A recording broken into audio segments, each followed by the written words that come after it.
you're hot. We are live here. It's a beautiful day. Welcome to the Magical Butter Radio Show. My name's Chris Whitener, your host, hanging here with Austin Radney. Yo. We have a very special guest in the house, Mary Lynn Mathre from Patients Out of Time.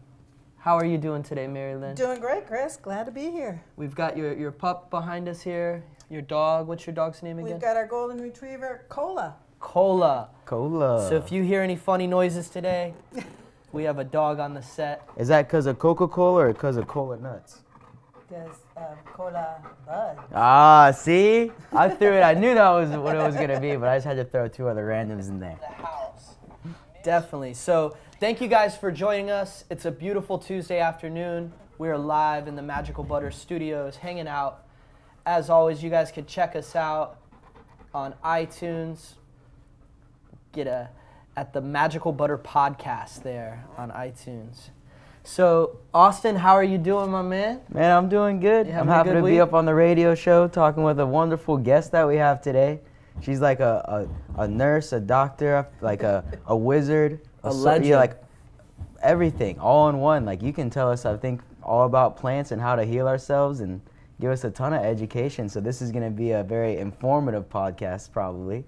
Well, hopefully. Yeah, hopefully. I mean, I'm sure of it. So, I mean, how are you doing, Miss Mary Lynn? What you got going on in the world? I'm doing great, and actually I'm here in Florida and en route down to Tampa to make plans for our 2019 conference. Wow. Yeah. So we're going to be talking all about the Cannabis Therapeutic Conference that you hold annually. And also, we want to introduce all of our guests and all of our viewers, rather, to Patients Out of Time, which is the most exciting group. I've been to conferences all over the country, and I got to tell you, the one that was the most impactful and definitely made the biggest change in my mindset had to be the Patients Out of Time conference. So let's let everybody at home know a little bit about what is Patients Out of Time. Patients Out of Time is a nonprofit 501c3 educational charity. Mission is simple: to educate healthcare professionals and the public about the endocannabinoid system and cannabis. We actually formed, both my husband and I, Al Byrne, he's a veteran. Myself, I'm an ex-Navy nurse veteran. And we were with Normal for several years on the board of directors of National Normal, and it became really clear that medical cannabis and legal cannabis were issues that healthcare professionals couldn't make the leap. and Normal was too big of a leap for them. So we thought, we got to separate, we've got to teach people about the medicine because these patients need it. And in thinking about a name, if people haven't figured it out yet, the acronym POT, Al quickly said, or as we were thinking, he said Patients Out of Time, and it was like, that's it. That's perfect because Brilliant. Patients are out of time. I've never connected that till right now. You didn't know that one? Not until right now, the acronym, like, holy cow. Yeah, so P-O-T, Patients Out of Time. Yeah. Every time you see it written, it's, all nice and doctory, so it's never together. That's good, though.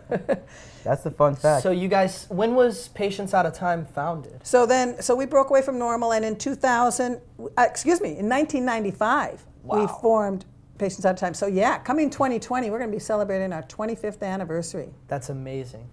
So yeah, it really is. And the interesting thing was, so in 1995 we started it. If people who are old enough to remember back then, it wasn't a happy time for cannabis. California hadn't passed Prop 215 yet. People don't want to mention the word marijuana, cannabis out loud, especially healthcare professionals. And nobody would accredit our conferences. I went to the University of Virginia where I was working, and it's like, no, we can't do that. And so explain that. You were looking for accreditation so that people could actually go receive a formal education there. Right. Continuing education credits, meaning the accreditation is so that physicians get what we call CMEs, continuing medical education credits. Nurses get contact hours, continuing educational credits. And once you get licensed in your professional, hopefully you don't stop learning. And many states actually require you to have so many credits each year. And so we just want to, and the other thing is, when it's an accredited conference, you have to meet all these requirements so the learner knows this is real science. It's not, it's not make-up science. It's not fake science, if we want to. It's legitimate. It's accredited. It's legitimate. It's accredited. The AMA recognizes it. The American Nurses Association, the ANA recognizes it. And so no universities, no hospital systems, they were all kind of hands-off until finally in 2000, our first conference was in 2000 in Iowa City, Iowa. Whoa. Heartland of America. Yeah, so I wasn't expecting that. And it's like, how did we get there? Because the dean at the University of Iowa, the College of Nursing, the dean there was Melanie Dreyer, who she's she's my mentor. She's well known for her groundbreaking research in looking at pregnant women smoking ganja in Jamaica. I remember seeing some of that. And that study came out and basically said that, and the beauty of it was they weren't drinking, they weren't smoking cigarettes, they were just using cannabis to help with their morning sickness, whatever, during their pregnancy. And they were not on the lower socioeconomic status, which is what happens in the United States. We're getting people who have all sorts of problems. They happen to use marijuana, and if something goes wrong, they say, see, it causes that. And it was like, it could have been the alcohol. It could have been the fact that they don't have a good diet. It could have been anything. Right. So she did that study, and it was good. So Melanie went to the the College of Medicine and said, we're going to have this conference here. We want you to join. And if we can't have a conference at a university about this subject, where can we? Right. So Iowa was our first conference, and that launched us. And we for the first several years, we were every 2 years because the science was slow coming in. It was a big deal. But in 2015, when we were here in West Palm Beach in Florida, that was when we moved to annual. So we've been annual ever since 2015. Wow. Wow. Well, congratulations. Yay. I know. That's amazing. Exciting. And so your first conference, how was it received? Were people excited to hear this information, or was it a little bit difficult? Yeah. In that it was Iowa, that was kind of funny. The press actually was pretty good for us, the local press.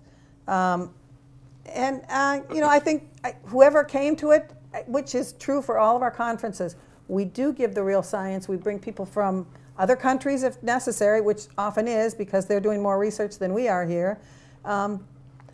People just leave like, I never knew. I didn't know it had that many very, valuable uses. I didn't know it was that safe. I didn't know anything about the endocannabinoid system. Probably is the biggest one. That's the saddest thing that, I think for everyone out there, if you've heard of it, great, because most of our healthcare professionals don't know about it. I just came from a conference of nurses who do the accrediting, who work in hospitals, who work at universities. So they're the ones that set up these programs. And as I sat with a lot of them, it's like, so do you know anything about the endocannabinoid system? None. Nope. So they're teaching other nurses and don't know. That's something that's exciting to me because I didn't have this. It's okay. The first time I learned of the endocannabinoid system was at Patients at a Time, and you did a live stream with Dr. Raphael Meshulam from Israel, and I believe he's the man who discovered it back in the early 90s. Very complicated, the endocannabinoid system. Now, Meshulam's really well known for, he and another associate first isolated THC back in 1964. So that's, we kind of went, oh wow, and that's the stuff that gets you high in cannabis, so that's where all this research went. And it actually, so yeah. His lab is in Israel, and probably almost all research somehow comes back to what they found in their lab. But 1964, that's just like, isn't that amazing? Over 50 years they've been amazing researching this. To think that's like, And that's just THC. I mean, that's nothing about the body. We didn't know about the body. We just knew that's in the plant when they first isolated it. What is the endocannabinoid system? For some of our viewers, that might be a new phrase to them, but endogenous cannabinoids are naturally occurring in our body? Right. Endogenous means made within the body. Just like people have heard of endorphins, morphine-like chemicals we make. It's so fascinating to know that we make cannabinoids. And what happened was, like in 1988, researchers in the U.S., Lynn and others, found the first receptors in the brain. So they're termed CB1 receptors, cannabinoid receptors, the first ones we found, and we thought, oh wow, they're in the brain, okay. And that's because THC would lock in. So receptors on a cell wall, you can't see it, very microscopic, but it's not this easy, but the chemical fits in, and once they lock in, it starts chemical reactions. So they found these receptors, and the news got out, and people said, "Oh boy, we're wired for pot."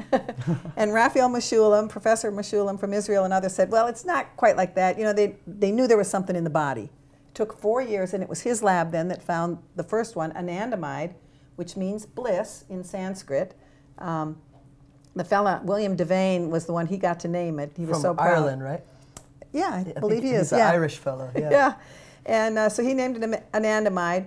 And years later, then we found another endocannabinoid called 2-AG, 2-arachidonyl glycerol. Oh, so yeah. it's easier I to actually say just saw that in the 2-AG. comments and have never seen that before. Wow. And then they found the CB2 receptors, which are in the immune system.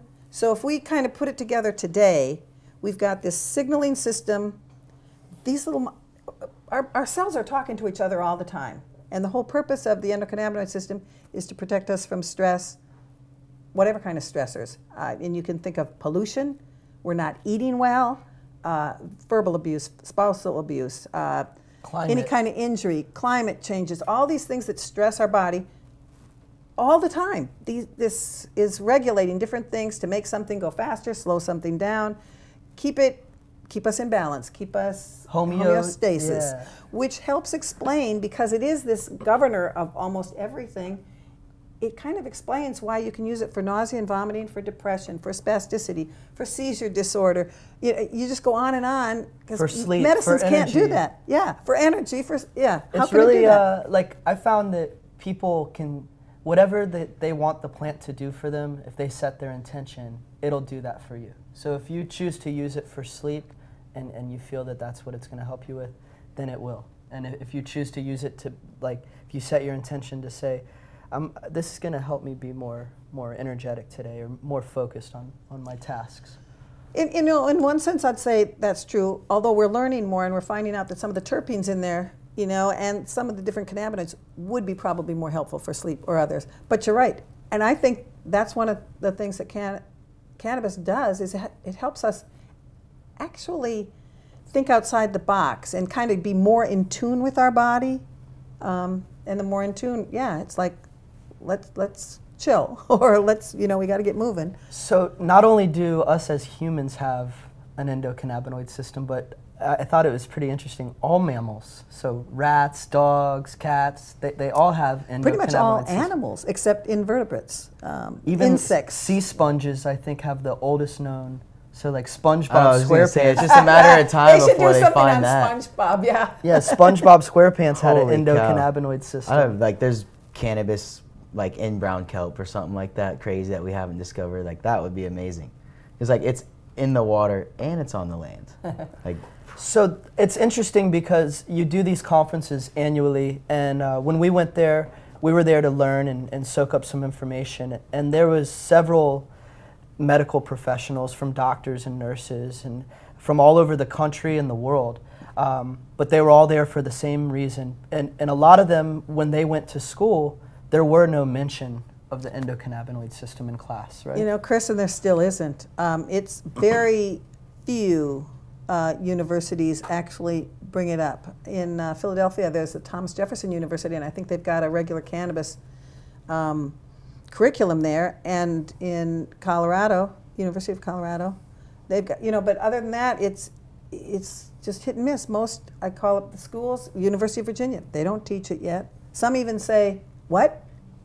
So they've not even heard of it, and they haven't put it in their curriculum yet. Nursing school, same thing. So practicing clinicians have not had it in their education. So unless they go out to learn about it, they don't know about it. And those in school, which should be fresh out, have this in their anatomy, physiology, learn about cannabis in their pharmacology class, learn about it in their nutrition class. They're not. That's a great one too at the end, and the nutrition too. Like, they should have it, The plant. regularly. As Garen says, it's a dietary essential. So. I really, it is an essential. When you think of, I think the other really interesting thing, so we've got this system that keeps us in balance, and Ethan Russo, a neurologist, originally from Montana. He's now in Washington. Really does. Amazing he's my work. go-to for a lot of information. He's got a brilliant book on all the psychotropic herbs Right. of the world, and it's very interesting. Do you have that book? I do. I was gonna say, I know you had like a crazy. I gotta book bring about it and that. let you check it out, bro. It's Yeah. pretty interesting. Holy Well, cow. he in 2003 or 2004, he introduced the concept of the clinical endocannabinoid deficiency, and said irritable bowel syndrome, migraines, and fibromyalgia might actually be a deficiency in our own endocannabinoid system. Come up to 2016, he expanded on that. The more we're learning about this endocannabinoid system and how it affects everything, if it's not working right, it looks like it also, a deficiency in our endocannabinoid system could be the cause of ALS or Lou Gehrig's disease, MS, post-traumatic stress symptoms. It's been bombarded so much by stress. All the immune disorders. The immune disorders, autism, Parkinson's. So we're looking and saying, whoa. Autism's a big one now too. Autism's huge. And So it's like, why is it? That kind of explains more? maybe, with that being known, it explains why cannabis can help so many different, such a broad range of ailments. And Right. Because, our modern medicine, it's kind of there to target something. And I think that's key concept that's hard for medical professionals who've been taught about, the silver bullet kind of drugs. It's one chemical, we know how it works, we know what it does in the body. Oh, that's a plant, it's got too many chemicals, we don't know what to do. But I think in reality what happens is you take that drug for, let's do opiates. You take that to take care of the pain. Well, meanwhile, it's messing with the bowels, and many patients suffer from constipation. They have to be very careful about that. I like the silver bullet analogy. That's like, because it does one job. It does one job, and it messes up something Kills else Dracula. along the way. It has these side effects, so you've got to deal with that. Whereas cannabis, you might use it for nausea and vomiting, and the next thing you know, gee, my arthritis pain isn't so bad.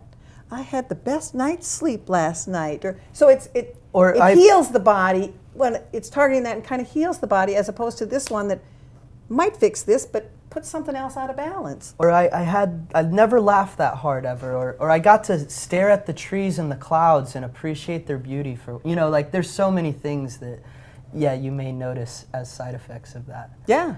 It's amazing. It's like side benefits. So how do you feel, I know a lot of these states that are getting the medicinal cannabis programs in line, a lot of them have qualifying conditions as a requirement or a prerequisite to getting a medical card. You already have to be ill or show that you're debilitated in some way. I've kind of been as I started to see that some ailments qualify, some don't. We've just highlighted that the endocannabinoid system, it's helping so many. I'm thinking more that why would someone have to already be ill? They should be able to have access to this as a preventative medicine beforehand. Clearly, in 2012, we had a conference in Arizona. Gary Wenk, PhD, professor from Ohio, I believe Cincinnati, does his research on Alzheimer's. And he was basically saying in his lab, this is just rat studies, rat or mice studies, but they can make these rats look like Alzheimer's, and then that's how they try the treatment and try things.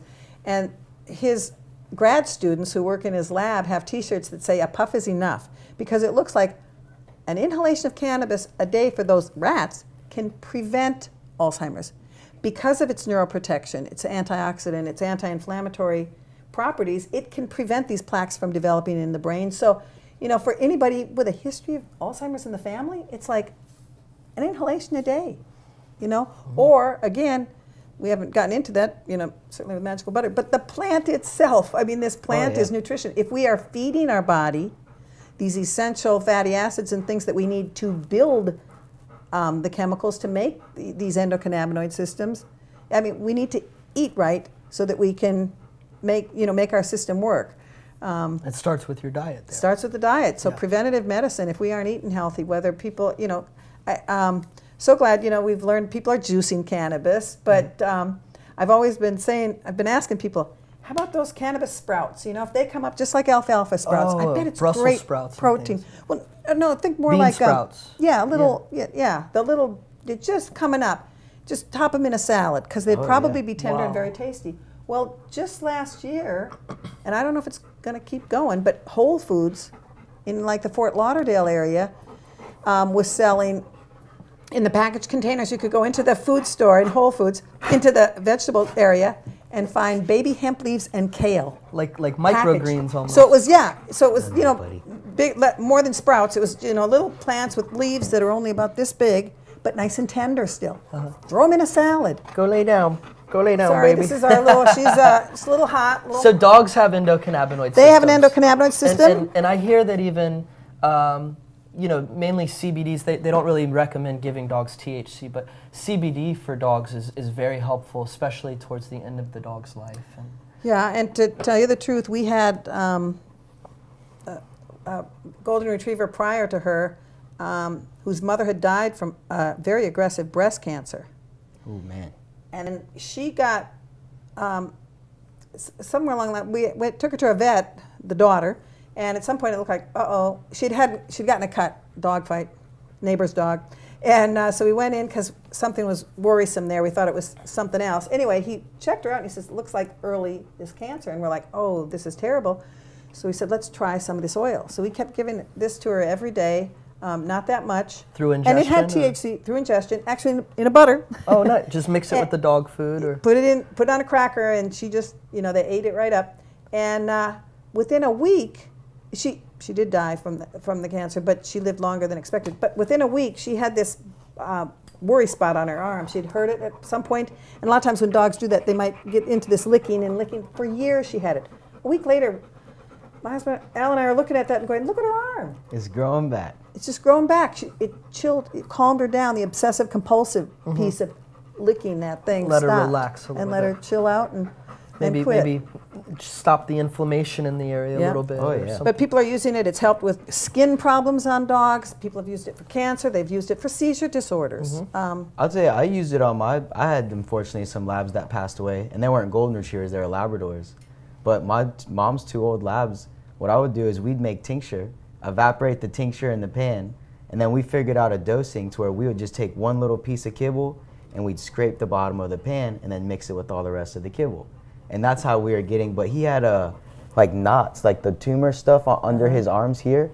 And with that, like over a course of like a month, even at a 14-year-old Labrador's, it went away. And he actually, like he was 16 when he ended up, he lived another 2 years for a lab. I know, that's like, one was 15 and one was 16. They were brother and sister, and they ended up passing away like within a week of each other because they were really close, I guess. Wow. But it was just a crazy experience to see. And I don't know how even true it was, but I did it with a hedgehog too. And that's like a little itty bitty animal. So I mean, to go from, that's what made me do it with the dogs, is I did it with the hedgehog first, and it looked like it worked. It was like a miracle how this happened. You didn't use much. Oh no, with the hedgehog, you're talking like the tip of a pin. Like I wouldn't even scrape it. I would take a kibble and like just press it in there, and then I'd put it in his bowl. But he had a swollen mouth, and within a week, it went down. And you can look it up. In hedgehogs, you're supposed to give them like baby cat food. So it's really processed, and they can't process all the stuff in it. So they're really known to get cancer. So with those kibbles though, that's what helped the little tiny hedgehog, man. It was amazing. That's what you mentioned, animals and all that stuff, and I hear more and more stories about it, and I love animals, so like anything you can do to help them, that's like the best. That's amazing. It's amazing. Yeah, and on that small scale, you can see how it affects it so quickly. Oh yeah. Yeah. So very interesting stuff. And so people who don't know about the endocannabinoid system and they want to learn about it, there's different resources. You guys have pretty helpful websites that a lot of our customers, when they call, our team, you know, we're very well versed with edible cannabis, but we're not medical professionals. So we oftentimes will refer them back to your guys' website. And there's one that you have, I believe it's MagicalCannabis.org. MagicalCannabis.com has been our first one, and then we've got the patientsoutaftime.org. .org, okay. And so yeah, MagicalCannabis.com has a plethora of information there, and you know, clinical trials and college papers and you know, validated information. And coming soon, I'm reviewing it now. Are you about to give us a release? A release. Oh. No, but we've, you know, it's been sad. We're just a very small organization, and You know, and literally, thanks to Magical Butter, there's a lot of folks out there making big money in cannabis who don't seem to want to help any nonprofits as we struggle along. But we have videotaped all of our conferences, and it's been a matter of, you know, I feel like we've got this archive of wonderful stuff in a vault and nobody knows it's there. So as I'm reviewing it now, and I was just reviewing the 2000, 2002, 2004 conference, and I'm like, wow. I mean, 2000, we were telling everybody about CBD back then. Telling people about the endocannabinoid system. In the year 2000, you were saying you know, trying to tell everybody this. And we have Raphael Meshulam coming to say it. Jeffrey Guy with GW Pharmaceuticals before they started their, well, when they were just starting their research on Dr. Lester Greenspoon, right? Lester Greenspoon's talked with us. He pretty much does things now by phone because he's just so, he's just not that healthy. I thought you were going to say the O word. Like, don't call it. No, he's wise. he's a wise man, a wonderful man, and shame on you, Harvard, for That's not, right. I'll say, like, for the age on some of these gentlemen, like, how sharp they are is pretty fascinating. Like, it gives me a lot of hope. He really had a strong opinion when he spoke in 2015 at your conference. I remember it really sunk with me. It meant a lot, but he said, in his professional opinion, every American citizen has the right to file a class action lawsuit to the government for keeping cannabis from us for all these years, right? You know, and that's, I think it's kind of a bold statement, but it's true. When you know how much it can help, and I think Sanjay Gupta finally, you know, coming to light, CNN's doc, who did the film, the documentary Weed, and then Weed 2, 3, and 4, I guess now. Yeah. But that Weed, when he first showed Charlotte Figge, the 6-year-old girl with Dravet syndrome, a terrible, terrible seizure disorder. That's who Charlotte's Web was named after. Right. Yeah. Little girl who was having, and she was a twin. Her 6-year-old sister's fine, and here's this other little girl, like a fetal position, can't walk, can't talk, because she's seizing all the time. Brain development, near death at different times. And they try the high CBD, and there she is, you know, catching up, starting to catch up with her sister. I don't know, why did I just go off on that tangent? No, it's just because the Weeds episodes. But yeah, for you know, it really changed his opinion. He realized, you know, he says, I was duped by the federal government. But that girl, for an example, that's life and death. And the family was saying, they'd put her on these medications, many medications. When you get that desperate, when physicians get that desperate, they reach out for almost anything. So they were using drugs on her that are not approved of for kids, but they're desperate. So trying anything, harsh side effects, and the mom's like, why couldn't we have started this first? Why did we have to go through all of this? And it's like, yeah. So if we all think about this, this is a prohibition on a plant. You know, you guys get it so well, but people keep wanting to call it a drug. You know, you can make drugs. You can take out just the cannabidiol and make something in THC. We've got Marinol, a drug.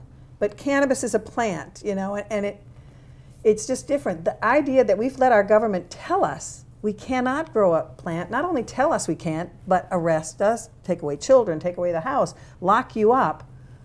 As a veteran, married to a veteran, that's a really tough issue. You know, you think, you've just sent people off to risk their lives for freedom, and you come back to the country, and you can't use this plant.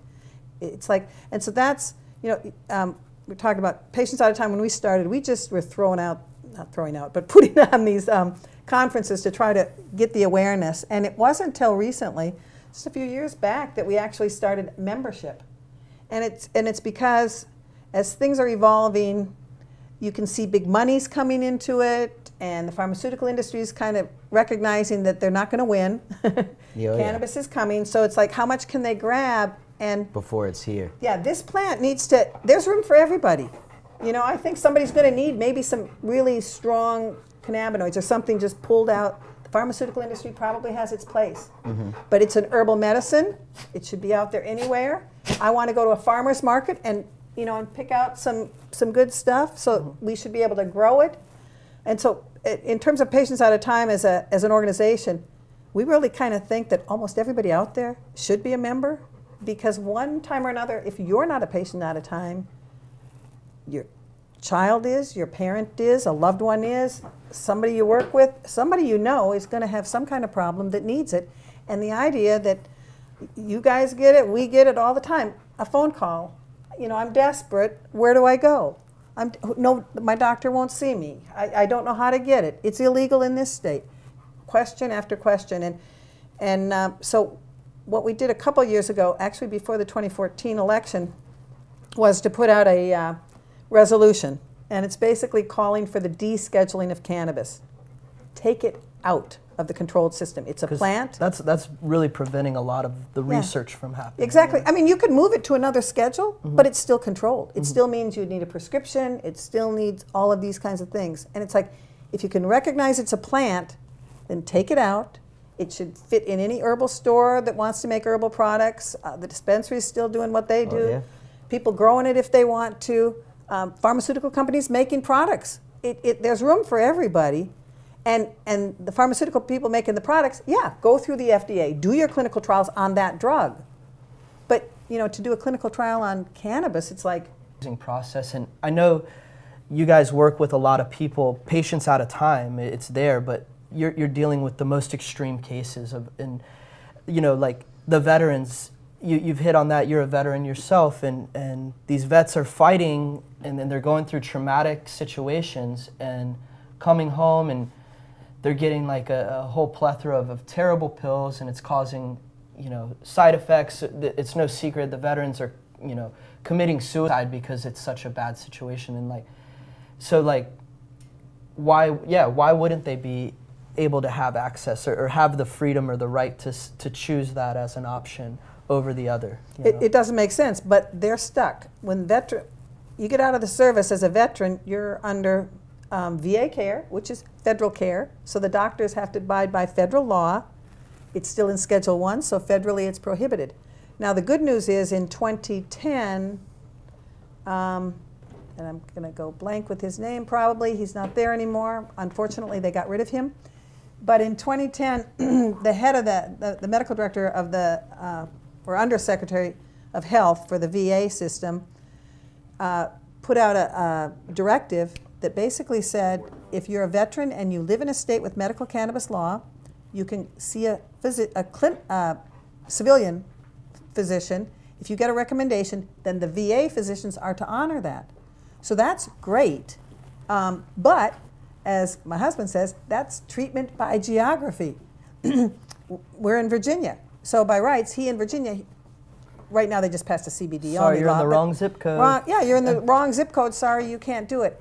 And even though he passed that directive, you still get to some of the states and the VAs and the docs are still anti, they're still afraid, there's still issues. That's why it's good. Oh, okay. He's working on it. And then it seems that even if those veterans do get the recommendation, they're responsible for paying for their own... They had to pay for the doctor's visit, the civilian doctor's visit, and they have to pay for their medicine now, of which they're promised that their health benefits are going to be taken care of. So in Canada, we just met a group of Canadian veterans, and I got to learn about, you know, their support system, and they're very on a whole opposite end of it there. They get help from the government, their medicine gets, you know, reimbursed monthly, they get a set limit per day, and I even learned that there's a large population of American veterans that have relocated and are now living north of the border in Canada just to take advantage of that, you know, program.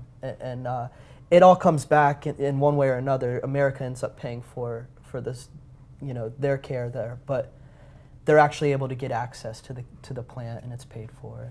Yeah, it's sad in that regard, you know. And the other thing that's related to that I'm just learning about, the border immigration people are getting tougher and tougher. Anybody from Canada, you know, it's like you can't even say you're in a cannabis business. They might not let you come into the United States now if you admit you're in a cannabis business, if you admit you're a cannabis patient. And for some people, it's been, even if they've admitted they've used it in the past. And wow. It's like, that's scary oh my stuff. Goodness, you know. Scary stuff. Holy cow. I mean, you know, just don't let those dangerous people come into in a here. country because of a plant. It's like, what the And they don't even have it with them. It's like, yeah, that's my business. I'm going to see a friend, you know, whatever. You know? I did notice while I was there in Canada, I spent some time there recently, the conversation is a lot more elevated when it comes to medicinal cannabis. No pun intended. They accept it more. It's more open. even people who don't use cannabis support others that choose to. It's like, well, you know, for example, we're doing our conferences, and again, at the conferences when we have them, anyone's welcome. But it is accredited. We're really trying to get healthcare professionals. Part of the thought there is, if you understand the science about the endocannabinoid system and you understand cannabis, you know, as a healthcare professional, you're really kind of ethically obligated to fight for it. The prohibition is totally wrong. It's anti-health. So, Oh yeah. you know, however you can get that to happen. But I'll say the restrictions they put on all of it as a whole are nuts too. Like, think about in the other plant worlds how loose they're. Like, you can go. I told you guys, you go into a grocery store and test the top of an apple. Man, that'll blow your mind. Then they're worried about our cannabis and what's in there and how it's regulated. I mean, I think it's opening up a big picture for everything in the law. Like, it's like a... People need to pay attention to these regulations. Yeah, I mean, it goes from that, the thought there, because we've got plants that are dangerous. I mean, you think of philodendrons. Kids should not be eating the philodendron leaf, but they're in people's homes. Oleanders. Any little kid could do it.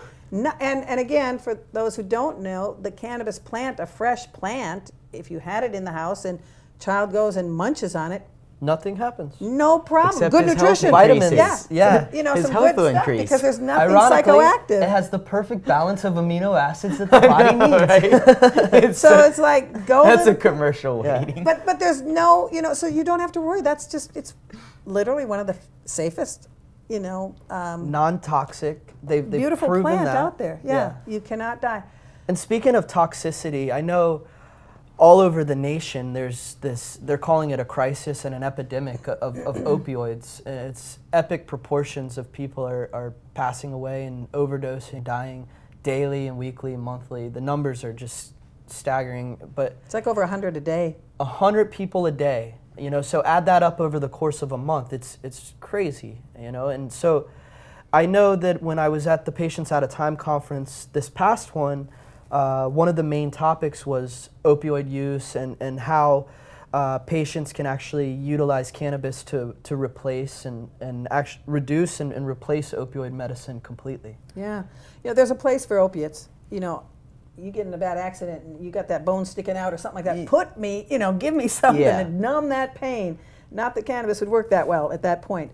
But any chronic pain related to inflammation and injuries like that, cannabis is wonderful. And again, I was looking at that conference. We're going back to some of the earlier conferences talking about the research that they did way back when. They knew specifically just THC with opiates, it's synergistic. So the benefits are greater, but not the lethality. And when people use it, it slows down the tolerance buildup of opiates.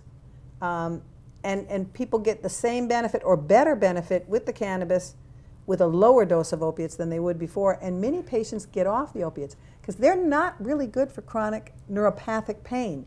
You have to give a dose to the extent that, you know, you're kind of drugged out. So you let's, know, that's not a way to function, you know. It's cannabis, it's crazy. they're able to do things. So like, let's explain that a little bit. Some people may be more familiar with this or not. Maybe they have loved ones, but I guess how it works with opiates, eventually over time, a patient needs to take more and more to get the same effect. And they build up a strong dependency of large doses. And you're saying that when a small amount of cannabis is in their system, that less amounts of opiates actually work better than the higher dose by itself. Right. And you know, and unfortunately, because of the prohibition, patients are learning about this by themselves, and they just kind of naturally do it. It's like, oh, I don't need that pain pill now. And so they start cutting themselves down without knowing, you know, and it's medicating even besides opiates. It might take care of their depression or their anxiety, so they're getting rid of some other drugs too. Good and bad. Most are doing it fine. The bad part is some of these drugs, it's like, well, don't just stop it, because that can be dangerous. So it would be nice to have the guidance of a healthcare professional. But yeah, it only takes, it doesn't take that long. In a couple of weeks, if you're taking an opiate regularly, and then you just say, okay, now I ran out, I don't get any more, you're going to be sick. The body's already adjusted to it. It's pretty fast with opiates. They're kind of the classic when you talk about tolerance. It's just standard. If they're using it regularly, they're going to come back to the doc in a month or whatever, it's not doing it as well as it could. He's got to up the dose. And you can keep upping it, but the more you up it, the more side effects. You know, it gets terrible. And then pretty soon you get to where docs are kind of like, I don't want to give you any more. It gets scary. Yeah. And then that's when they go to the other alternatives. And two things happen. The docs either get scared on their own, or because they're drug testing patients who they're giving opiates to, and they happen to include THC in the drug test, they lose all good and bad medicine. docs. Yeah, some docs who are, to me, it's practicing bad medicine. They see, oh, positive for marijuana. You quit that or I quit the opiates. I'm not giving you any opiates until you come back with a clean urine. Well, if you tell that to a patient who's been on it for months, for years, they're going to be very, very sick. They will go out and find it, and that is what's happening. The epidemic today is because of patients often start out on prescription drugs, and something goes wrong, and they got to then go find it in the street. And if they might find heroin, they might find fentanyl, which is really killing a lot of people. Yeah, that's the new one that's really bad. Which is a very potent opiate. So they'll find something else and use it. Now they're out of the medical system. They don't have any medical guidance. They're out getting whatever. They don't know what they're getting. Maybe putting it in their body the most efficient way they know how, through needles, intravenous, like really bad stuff. Bad stuff. That's just like, bringing all sorts of terrible problems. And that with the opiate epidemic, the CDC, the Centers for Disease Control, issued some guidelines. And so they're cautioning docs. I mean, and I gotta say, some docs are too free about it. I had LASIK surgery on the eyes, not really much pain. I got a prescription for like, I don't know how many, a bunch, several days worth of Vicodin. I needed nothing. I had arthroscopic surgery on my knee and I was careful after that. I really needed nothing. I got a prescription. So some patients get it and they say, well, I got it filled. I'll take them. And it's when they're done with that that they find themselves, uh-oh, I need more.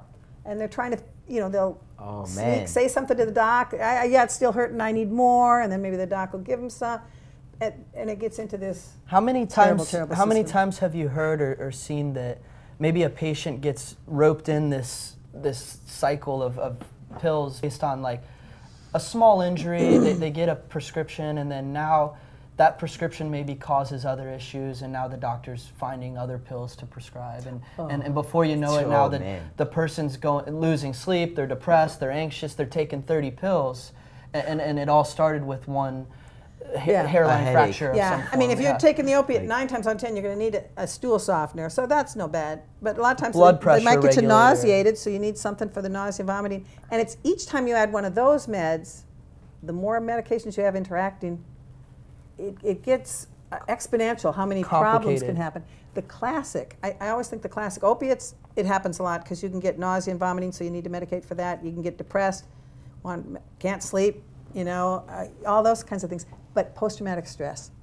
Post-traumatic stress syndrome is not one thing. You've got, you know, generally a lot of them are hurt as well, so they probably have pain. But with post-traumatic stress, you've got severe depression, anxiety. The startle response is off the wall. They can go from fine, that you'd be irritated by something in there, into a full-blown rage. Nightmares, flashbacks. I mean, they cannot sleep. They can't handle crowds, loud noises. All these things bother them. So there's no medicine. There's a couple of antidepressants that have been approved for it, but they only work for some people on a small part. But let's look at it this way. So you give them an antidepressant for that.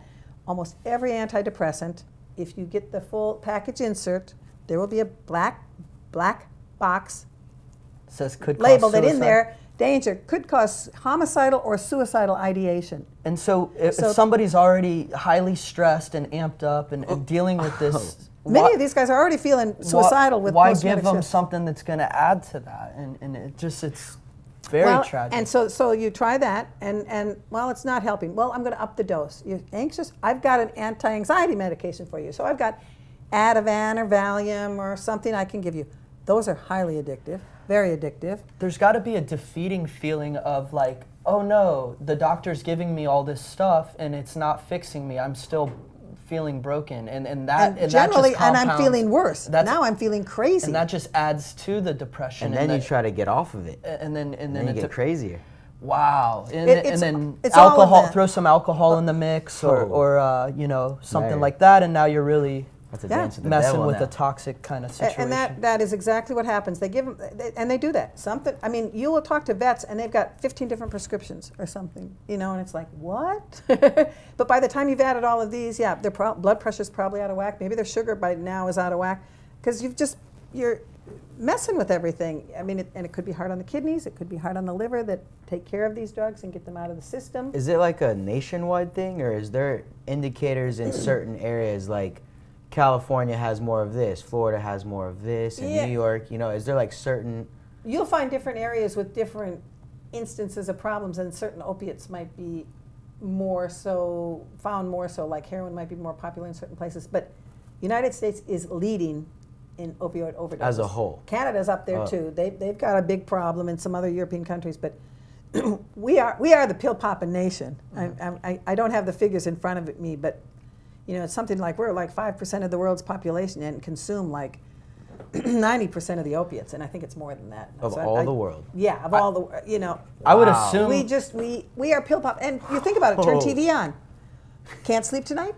eat a Take pill. this. Can't do this? Take All this. the- if We've you got watch something for you. Yeah, if you watch a sports game, like almost every commercial you see is going to be a medical, you know, a prescription yeah, pill. yep. And then at the end they have the small text and the fast guy, and he's like, "Be careful. The side effects may cause vomiting, diarrhea. Your brain's going to." I know, Like, so it's I knew you were gonna all the say worst that. stuff in the world. But Jeff Foxworthy did a wonderful. He must have gone for 2 minutes straight listing side effects. I saw that. I too. It's the best. I imagine in states where medical cannabis or cannabis in general is available, the opioid problems are less or few. I know they've shown that like in states like Colorado and California where they have access, you know, assault and violence is reduced. Domestic violence down. But yeah, there was a study done looking at the states with medical cannabis laws compared to the other ones, and it was like a 24.8 or something like that, but almost 25% decrease in opiate overdose deaths. And when they broke it down and looked at states like Colorado, California, Oregon, the states that had the law in place longer, it was up to like 33% fewer. So that's not a study. Wow. You cannot say that causes this or whatever, but it's anybody with common sense says, I think there's something there. You know, You I mean, if you see- get a drop like that, You see the states with the strictest laws on cannabis and the least, least amount of access having the most problems. Like some of the states in the South here and places where their medical cannabis isn't even a conversation yet, or it's just starting to become one. yeah. You know, and Chris, you said earlier, you were talking about, you know, that's part of the real problem with this federal prohibition and the states trying to pass laws is all of the states have different laws. So it's confusing enough for patients, confusing for healthcare professionals, but in this state, you know, only these conditions are okay. When New Jersey first passed it, they had several things. You could use it for multiple sclerosis, for AIDS, for cancer, but not for chronic pain. Mm-hmm. That's the biggest use ever. A couple of states, California, Massachusetts, some of these states say, they put another caveat in there that when the physician believes the benefits outweigh the risks. That's how it should be. You know, to let there be some thought in there instead of naming these specific conditions. And you've got somebody who's got some other problem that could be helped, but it's not on the list, so the doctor won't write the recommendation, so they're, you know, out of luck. And it just needs to be, if I need it, and it's not if I need it. If I want to be healthy and use preventative medicine, I might want to try a little something low. It doesn't mean you're stoned every day. It means you have a little cannabis in your system. Oh, yeah. I kind of was speaking to a doctor when I was at the Patients at a Time conference, and as I learned about the endocannabinoid system and how many patients it's truly helping, I started to, you know, I don't consider myself really a patient, or I didn't. And so I told the doctor that, I said, you know, maybe should I feel guilty as, I guess, like a recreational user, as they would call it, or I don't feel that I use it for any specific reason. I do it just because I enjoy it. And the doctor said to me, well, you know, I'd be, as a doctor, it's hard for me to believe that you would continue to do anything without it having some kind of benefit. So maybe you haven't, you know, self-diagnosed yourself as a patient, but who knows what it's helping with your Yeah, your is your daily job functions. stressful and you're functioning better with it, which a lot of people will go home in the evening and have a glass of wine or have their martini because they had a stressful day, and that's how they're coping. And how many people are stuck in a career where cannabis isn't even an option? Like, they get drug tested, they couldn't use it if they want, you know. That's the worst. They're stuck in a situation where it's not worth it to risk it for them, and so they rely on some worse off thing. Alcohol, for instance, I would say is, over time, is going to be much more harmful on your body and your mind. Yeah, that's really sad. And it's you know, I keep trying to push healthcare professionals. It's like, ethically, we've got to do it. And yet, for some of them, it's a bummer because they are stuck in a hard place. The states pass the laws in a lot of these states, Arizona, Colorado, I can think of different ones. The University of Colorado, the University of this, say to their docs, we don't want you writing any recommendations. You know, so they're like, uh-oh, I work here and I can't write the recommendation. It's like, it's at a university. You know, and the law says you can, and your patient's coming here, and you look at the science and you go, my goodness, this one's so much safer than this other drug that I could put them on. I want to put them on here. But the employer is saying no. And then you've got the other issue of patients getting cannabis, and something goes wrong, they get in a car accident. Maybe they were fine, and then they get in an accident, they got to go to the hospital. Something goes wrong, they got to go to the hospital. The hospital says, not here, not in our facility. You can't have any cannabis here, because they don't dare bring it in. The pharmacist, it's not, they don't know, it's not labeled, and I don't know exactly what this is, so I don't. There's a few hospitals, bless them, that have at least said to the patient, you can bring it in. Keep it at the bedside, we'll lock it up in the cabinet, tell us when you need it, whatever, and just letting the patient be responsible for it. But just think of like Charlotte Figge. You finally get your seizures under control, and for whatever reason, if she had to go in the hospital and they would not let her have that, they'd be putting her on all of these drugs again that never worked well, but they'd be doing all this stuff to stop the seizures because they would start again. You know, and it's like, So, you know, the laws are passed, but it's still, the federal prohibition is so scary. Hospitals are worried they're not going to get reimbursed by Medicare or Medicaid or whatever. They're scared of that. The docs are still afraid of their licenses. Many of the medical societies, the state medical societies, tell their docs not to do it. You know, it's not FDA approved. You could be sued. So like a legitimate doctor that has a practice anywhere in the U.S., they decide that they want to start being more of a full service provider there, and they want to start recommending cannabis to their patients. They actually are jeopardizing their medical license by doing that? Well, in one sense they aren't, but to an extent they are. Certain state boards are tougher. They really look. Todd McArea is deceased now, but he was just a real pioneer in medical cannabis, and he wrote many recommendations in California when that was passed, and the cops were after him all the time. They were always after him because he wrote too many. Well, he knew what he was doing, and he knew the medicine, and he would write them. But they were after him. I remember Dr. Bierman, who was it? It was like a park ranger knew he was doing cannabis and somehow reported that he was giving it to patients. And then the board wanted to look at him and wanted to see his records, and it was like, because of a complaint of a park ranger? I don't think so. You know, and he fought it. It's like, no, confidential records. Oh, and yeah, speaking of that, the other problems with different states, patients to get into the system, then they have to be in some kind of a registry. And do police have access to that registry? Absolutely. In Florida, if you're on that list, and around, it's a federal law, if you've got cannabis, you cannot have a weapon. Well, again, I mean, veterans know how to use their weapons. Clearly, and I say this really sincerely, way more than our policemen do. You know, they know you hold off, you keep the safety on, you fire when you know what you're firing on.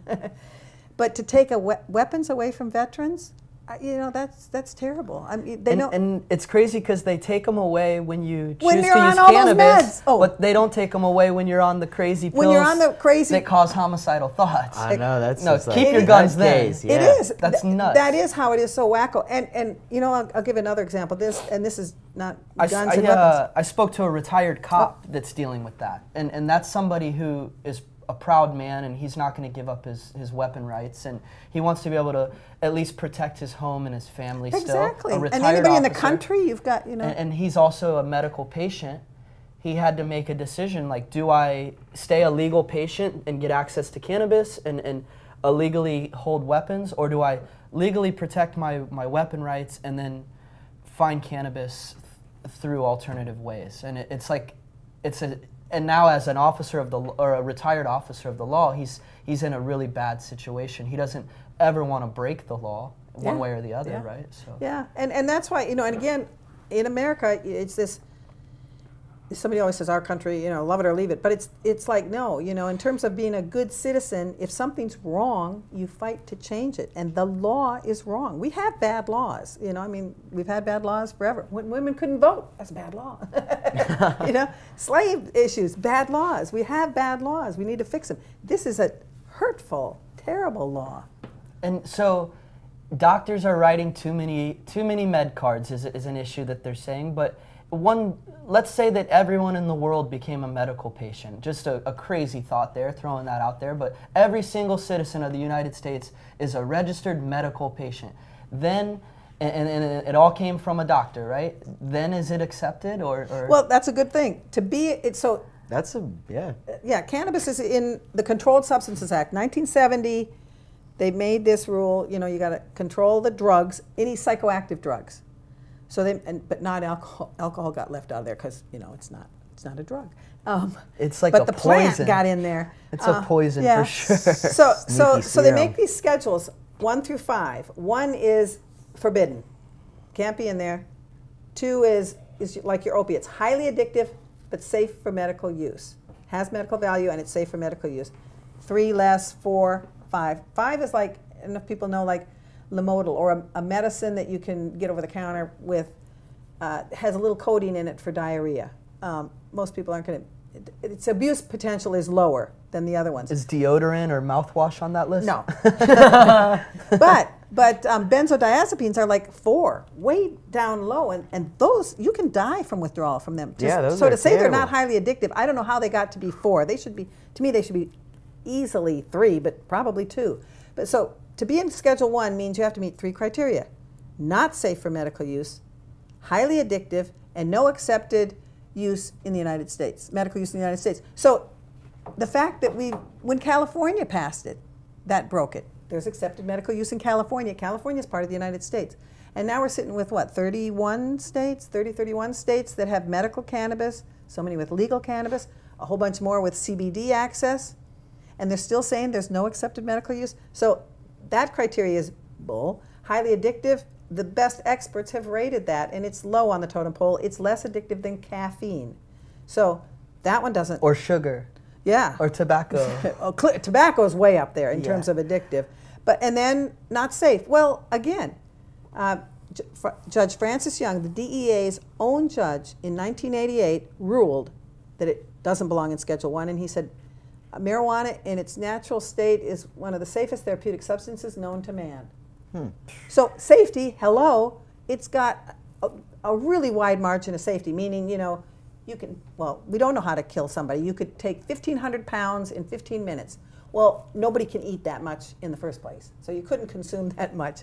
And another way, if you're talking about like vaping or smoking cannabis, it's like 20 to 40,000 times a normal dose could possibly, but we just don't know how to kill people. In controlled animals, you could drop animals, a bale of it out of a that's another one. helicopter onto somebody, I think. Land on somebody's head. So that was a toxicologist who said that. There's a historical use with cannabis around the world, and I was hoping maybe you could give us just a brief overview of some of the medical uses that have been proved in some of this ancient history here. Not so ancient either. Not so ancient. It was probably the most popular medicine before the Marijuana Tax Act of 1937. And if anybody hasn't seen Reefer Madness, you want to go and see it. When I went to college back in the early 70s, Reefer Madness, that was something we watched just for fun. And I watched it Did you watch a couple it years stoned? ago again. But watching it just a couple years ago, even then I'm like, you just can't believe how hokey, how pathetic it is, It's because white kids started using it. But you've got the older white male, seducing kids in, and somebody goes crazy, and somebody gets murdered, and somebody gets raped. It's like extreme. It's so extreme. Racism and propaganda. But before that, it was one of the most popular medicines out there, and they had everything. I have should have brought pictures. In fact, they're out in the car. But I've got pictures of stuff like Canadana, belladonna, and cannabis, asthma cigarettes. were prescribed for patients. We've got belladonna cigarettes. Oh my God. Canadonna, so it's Canadonna and belladonna together. And then there was dysmenine, which was cannabis preparation for dysmenorrhea, for painful menstrual cramps for females. I have an Eli Lilly bottle. Eli Lilly's still around today, a pharmaceutical company based in Indiana. And I have a tincture of cannabis bottle that's got the top is like sealed in, the little cork top. It's a dark container. And I can tell there's a little in there. And one of these days, sometime I've got to break that seal and just see, is anything left in there? But the label said it was used for alcohol withdrawal, DTs, serious alcohol, delirium tremens, for those habits of chloral hydrate and morphine. So they used it to help people get off of, and it does. It works for the withdrawal symptoms from opiates, for migraines and other things, and also for those temporary periods of insanity peculiar to women. Oh, wow. Back in 1913, they were using that to medicate women for PMS. To help them relax. Chill. Yeah. Wow. But, you know, and they'd have labels like Eli Lilly, some of the labels would say 10 to 20 minims. Those are drops of the tincture. Continue and increased until the effects are experienced. It was like, it wasn't worried about overdosing. Mm-hmm. You know, just try it, drop, you know, wait and see. Do you need more? You need more. But it was used for so many things. They knew it was good for pain. They even used it in rabies and stuff like that. Not that it saved people per se, but it certainly helped the end of life much more. Calm that. Because people were dying from rabies back then. Yeah. The manicness. It's like crazy to think. You know, and then there's a long history of you know, the industrial and textile properties of hemp. Yeah. And then I remember I was in Virginia. We had the pleasure of visiting Monticello while we were there, which is Thomas Jefferson's home that he built. He has a medicinal herb garden. And you were telling us a bit about the old seed trades that used to happen there. And well, you know, they always have seeds. They've got these heirloom seeds from Jefferson. And gosh, it must have been back in the 90s, but we found they had hemp seeds, and then all of a sudden they were gone. They don't offer them there anymore. Mm-hmm. We have no idea whether this is true or not, but he had quite the extensive pipe collection. We kept thinking, you know, that would be another thing. Could somebody ever get a hold of some of those pipes and scrape them just to see? By any chance? There's definitely resin. By any chance was there cannabis? Definitely cannabis. He clearly resin. grew hemp, and He's again, got like hemp. old school like whittled water pipes too. It's like, yeah, this is his pipe collection. It's like 3-foot pipes and stuff, like crazy. Like Thomas Jefferson was killing it. Like, he had a lot of brilliant inventions. One thing that was cool there was a copy machine, and it was like basically like he would hold a pen, and there's like an extension that had another pen, and he would write on one piece of paper, and it would duplicate his writing on another. It was, you going to, anybody goes to Charlottesville, Virginia, do stop in there. He was a brilliant guy. Yeah, that's one of my favorite things, that. And then the clock when you come in the house, it was a clock there, but it also, with these big, weights and stuff, weights. It would tell you which day of the week it was. Yep. And then at the end of the week or something, And the it slaves had to lifted go up. down in the basement and kind of reset it. No, his whole house was amazing. The guy did it. He was a farmer, a president. He liked astrology. He looked at stars every night. Thomas Jefferson, I mean, The Almanac. I the think University of Virginia is Thomas If Jefferson's he wrote University. the Almanac, I didn't know that. I Holy think cow. he was a contributor to starting what became the Almanac. Yeah. When I wrote daily records of the weather and the right. you know, what's going on and those kind of That is things. amazing. I've got a book I edited back in 1997, Medical Cannabis. It's a title that I can never even remember because I wanted to call it Cannabis the Medicine Plant, and they were like, no. So it ended up being Medical Cannabis, Legal, Historical, and Pharmacological Overview of the Therapeutic Use of Marijuana. They wanted to get all these words in so people could find the book. That's not a website, right? No. But anyway, when I wrote that book, in the beginning, I put a quote by Thomas Jefferson. It's something like, when people let the government decide what foods they may eat or medicines they may take, we will find our souls in a sorry state of tyranny. Wow. And it just fits so well. It's like, this is a food and a medicine, and we're letting somebody else decide whether we can have it or not. That's crazy that our forefathers put that into writing for us to learn from and know, and it's like we're still having... Wake up. Yeah, hello. Wow, interesting stuff there.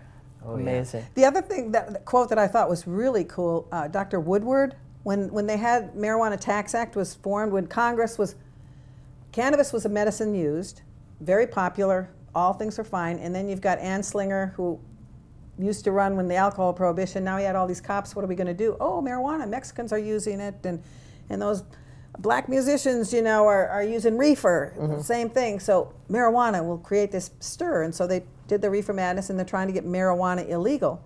And Dr. Woodward from the American Medical Association back in the 1930s, 1936, whatever, it was passed in 37, comes to the hearings, and he was saying, no, this is a medicine, don't do this, you know, don't take this medicine away, we never know. But he made a statement that said something like, for all the something leading to say that this is a really good medicine now, and we don't even know what the future holds. And it was like, yeah, you didn't foresee the fact that we're going to discover the endocannabinoid system and really recognize how important this is. But it was like kind of pleading, don't take this away, it's working fine for our patients. And they were like, you know, if you don't have anything positive to say, get out of here. They didn't want to hear him. There's a lot of ancient, you know, like hieroglyphs and books that have been written and whole religions based around plants and mention of, you know, herbs. And I know you guys are, at Patients at a Time, really focused on the science of it, but there was light mention and hints towards the spiritual side of this plant. And that's stuff that we haven't even really explored fully or honored, I think. And I was reading Ethan Russo's book on pharmacological herbs and doing some research on you know, plants from the jungle that these ancient tribes have used. And there's a belief that, like, in order for you to fully get the spiritual and medicinal benefit from a plant, it needs to be harnessed from nature and occur naturally. And they believe that once man starts interfering or cultivating these plants in like a greenhouse, or it takes away some of the, you know, the spiritual side of it. Like, for instance, peyote is something that they have that belief with. It made me realize that maybe there's some of that to cannabis, and maybe at one time when this was a naturally occurring plant and there's like these land races happening, and you know, now that it's becoming a more regulated and corporate and thing, like, do you feel that that's going to take away from any of some of the spirituality of it, or? Well, it's a worry if they do get total control and try to make it only available as a medicine, you know, with a prescription and as in some kind of pill form or some kind of pharmaceutical form. Again, nothing against that, it's just this plant. That is a worry, and I tell you, Valerie Corral, who runs WHAM out of Santa Cruz, California. WHAM is woman, so woe/man, Women's Alliance for Medical Marijuana. And most of their patients have been hospice patients. And that's where she really sees the spiritual end of it. You know, many hospice patients, their end of life, you get hospice nurses, everybody loves the hospice care they get because they're all about comfort and helping the person ease into death. But so many of these patients, to get there, you're giving them a lot of medications, and so they can't talk to their loved ones. They're gorked. You know, just kind of, they might be drooling. They're disoriented. If they can talk, you know, they're just kind of in a state. You try cannabis, and all of a sudden, I mean, she just says how it really is like a spiritual experience, because they actually can face death. They're more alert.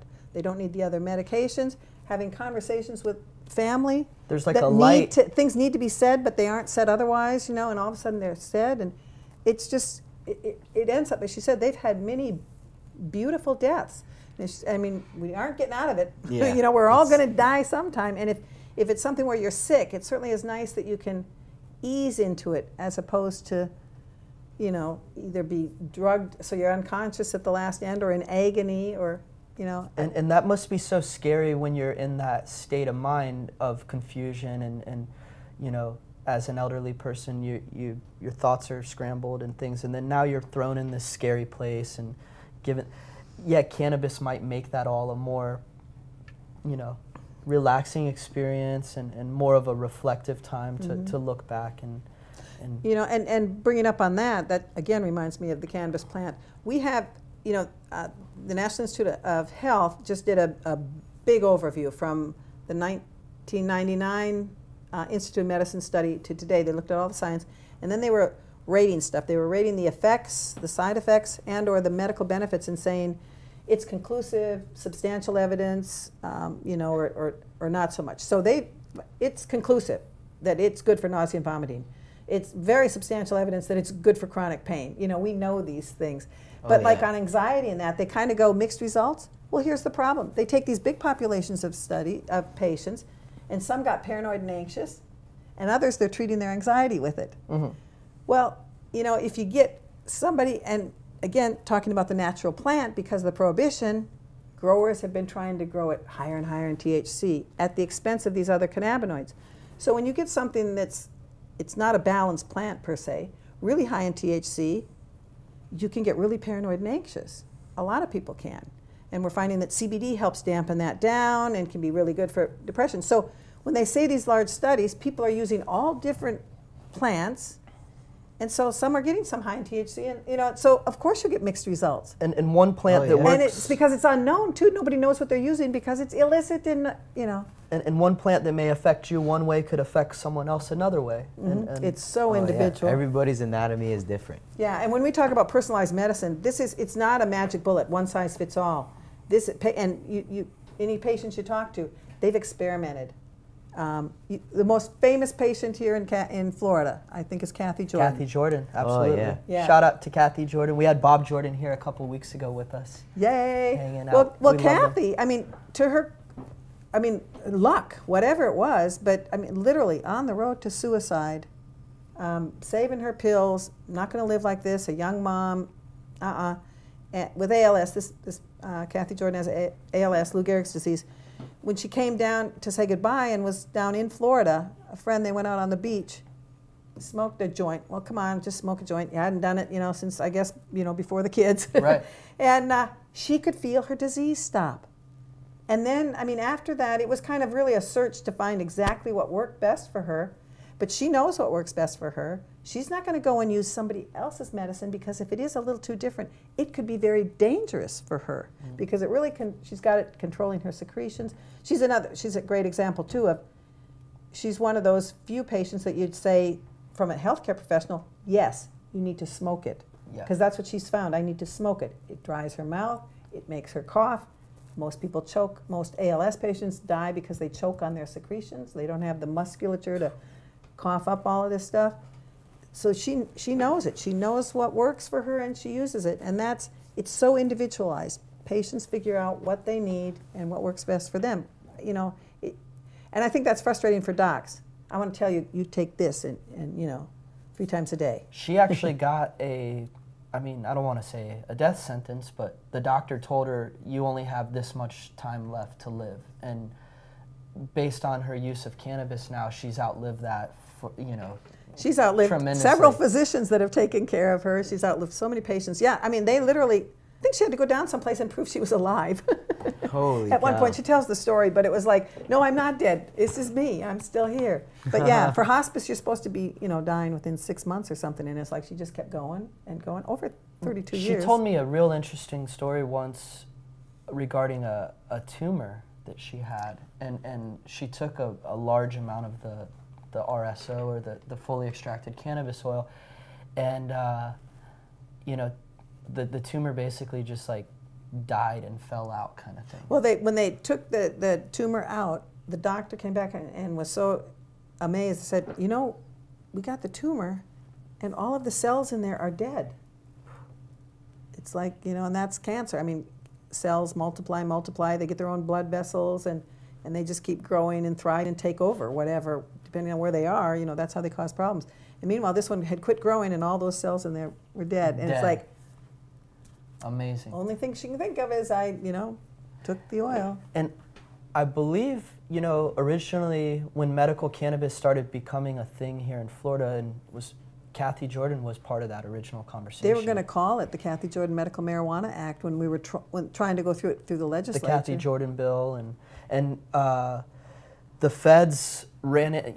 Bob Jordan, her husband, was he's a veteran as well, and he was growing the cannabis in his backyard, his own, and only way he knew how to get his wife the medicine without, I mean, I guess like you're breaking the law no matter what. Do you go buy it in the streets and put yourself at risk that way, or do you throw a few seeds in the ground and let a plant grow naturally? And so he took the way he knew best, and they ran in on his home and raided his crib and stole the plants, and he got taken to jail.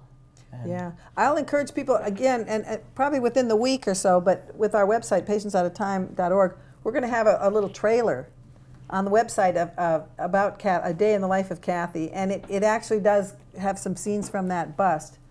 And literally, it was the day they were announcing the Kathy Jordan medical marijuana bill in Tallahassee. They got busted at their home.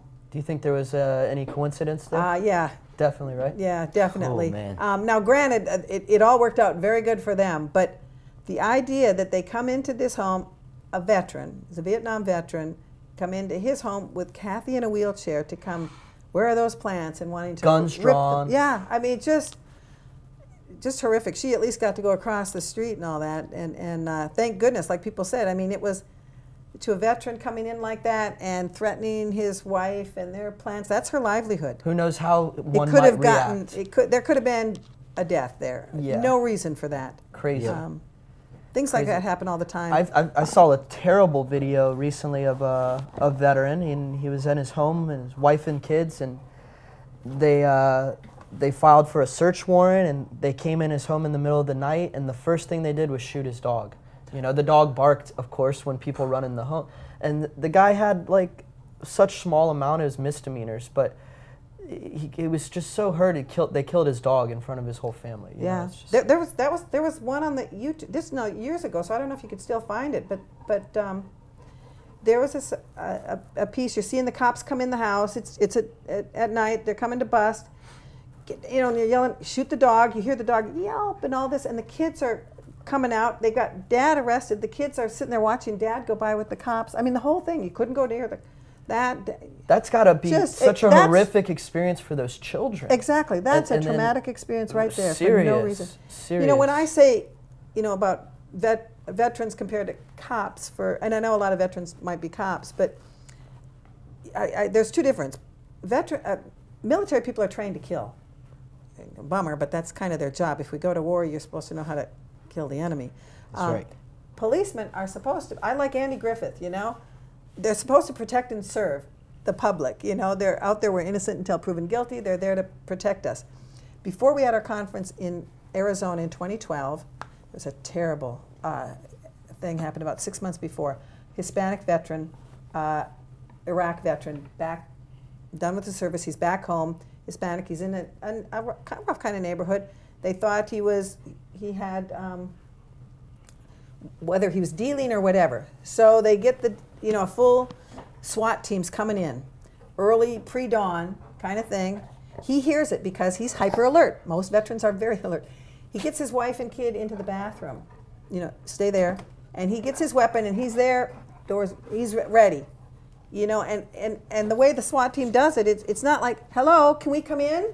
You know, it's boom, like, boom, boom, boom. Yeah, boom. Battering ram. You know, yeah. Battering ram. You know, and he's kind of like, he's, you know, waiting to see. Well, they battered that door down, and like 70 bullets later. 70. I mean, literally. I think 10 missed him.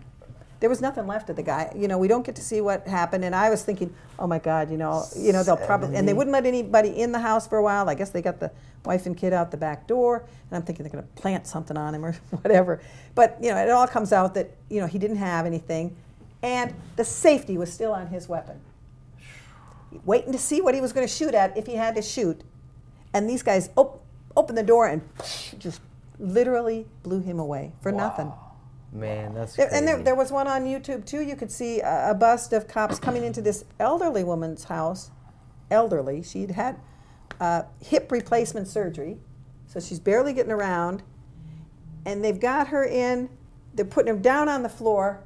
Apparently, wrong address. You know, sometimes that happens with the SWAT team. Wrong address. They shoot her dog. There's blood, and that poor dog's trying to get away. So there's blood all the way up the stairway. They shoot her dog. She's in the bathroom. Has no idea. She thinks she's being robbed. You know, down on the floor, and they're all masked because it's SWAT team. Gun to her back, and time goes on. They finally get her out. It was only until they got her outside that she realized these were the police. She had no idea what was going on. They killed her dog for no, and it did make it, because I remember back then the radio show where somebody, they got her a doesn't make it up for the horror, but got her a puppy and all that kind of stuff, but really put it out there. Do you so like there's a history of this, war on drugs, I guess they call it, literally a war when you describe stories like that. Do you think that sort of complicates the conversation when it comes time to start accepting that maybe we were wrong, or maybe these laws were wrong? And you think of all your loved ones that we've lost throughout our lifetime, and could cannabis have helped your loved ones that you lost? Could all these people that are locked up currently doing long time in prisons for non-offensive or non-violent cannabis charges?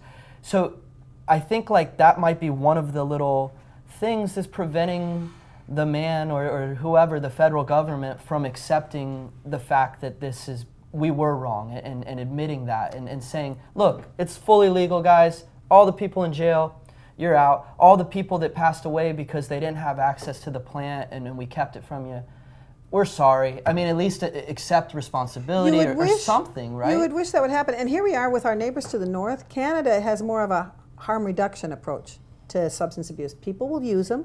People use alcohol. People try to escape. They use different things. Some get into real trouble with it. So how do you help them? How do you help them reduce harm? In the United States, it's like, oh, you're using something we've decided you can't use. We will punish you. I mean, it's like the treatment budget for many years was like, if you look at this pie chart and how much do you have for the war on drugs, it's like, well, this much we got for law enforcement. We got a little bit here for treatment.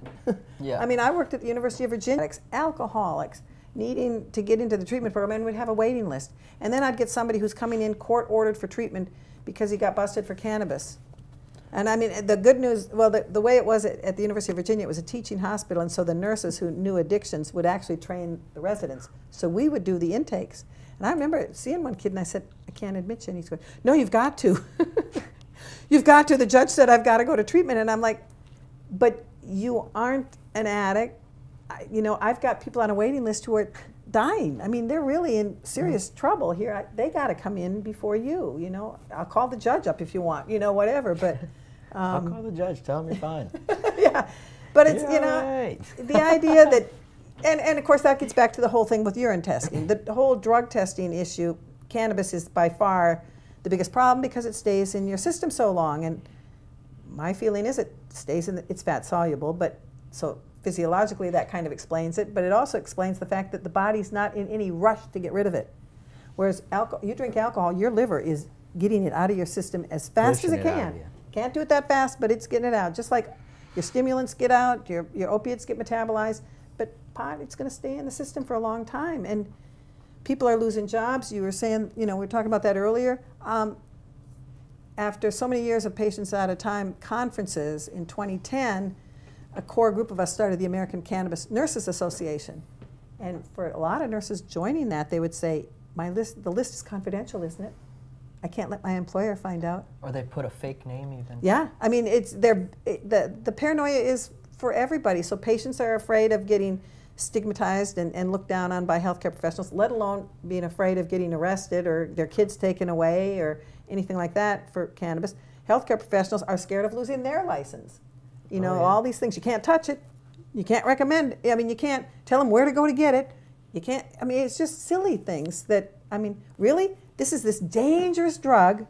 The government wants to admit, so that you have to have security cops at the dispensaries, and and you got to get your special card to say you can do it. It's so scary like this, and you can't die from it. I mean, it's crazy. It is just so. And all of those restrictions are what make it cost so much money when you have to pay for a security guard. Taxes are insane on this stuff. And high taxes, and Cali. So what about, I know in California there's a few rehab centers that actually, like some rehab centers you go to and I guess it's like 0 tolerance, no drugs, no alcohol, no cannabis, no nothing, but they're starting to find a lot of success in these rehab centers where they allow the patients to use cannabis. All right, no opiates and no pills, but here, use as much cannabis as you want.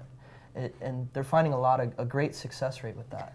Yeah, you know, and it's not a biggie. That's in the treatment industry. There's a lot of abstinence only. People just believe that thoroughly. You can't take a psychoactive drug. If you've got an addiction to whatever, you can't take another psychoactive drug because that'll probably, you know, lead you off there. And seriously, I mean, in Canada, especially Vancouver area, California, where they've really been looking into it and seeing patients getting off, and they were a patient for some other reason, but they might have an alcohol problem, tobacco, opiates, whatever, you name it, and they're getting off. So some treatment programs are recognizing this and using it. I wish more would consider using it, but some have even done studies. There was a study in Philadelphia, I believe, maybe through the VA, but finding for a methadone program. So methadone, it's an opiate, it's a dangerous one, you can die from it easily, but for a person with an opiate addiction, generally they're using fast-acting opiates. So they're like this, they get high, they come down, they need some more, they get, you know, they need some more. So they keep needing their heroin fix, they keep needing fentanyl, whatever it is, to try to get up there. Methadone being long-acting, it will keep them more like this for a long period of time. So that's the beauty. When a patient comes in to start methadone, because if you gave me, you know, 10 milligrams of methadone, I probably, you know, I might not wake up. But, you know, so, because they'll be on sometimes up to over 100 milligrams. But when they come in, by law, we have to start them at a low dose. So they get the dose, they go home, they come back the next day, you assess how their withdrawal is, you up the dose a little, they go home, they come back in, you assess them, you up the dose a little. So bit by bit, they're getting more and more comfortable. The little bit of methadone is taking the edge off the withdrawal, but they're not stable yet. So it takes a while to get up there. Most addicts can't stand that. They're not feeling comfortable enough. They go home and they do what they know to do. They go find another drug.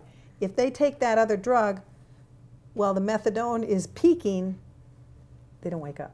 Oh, So wow. sometimes they die. It's a very dangerous time because it's outpatient, and you can't control them when they're there, so it's very dangerous. So they did this study and they looked at patients, not with any recommendation, but those patients who were going home and using cannabis.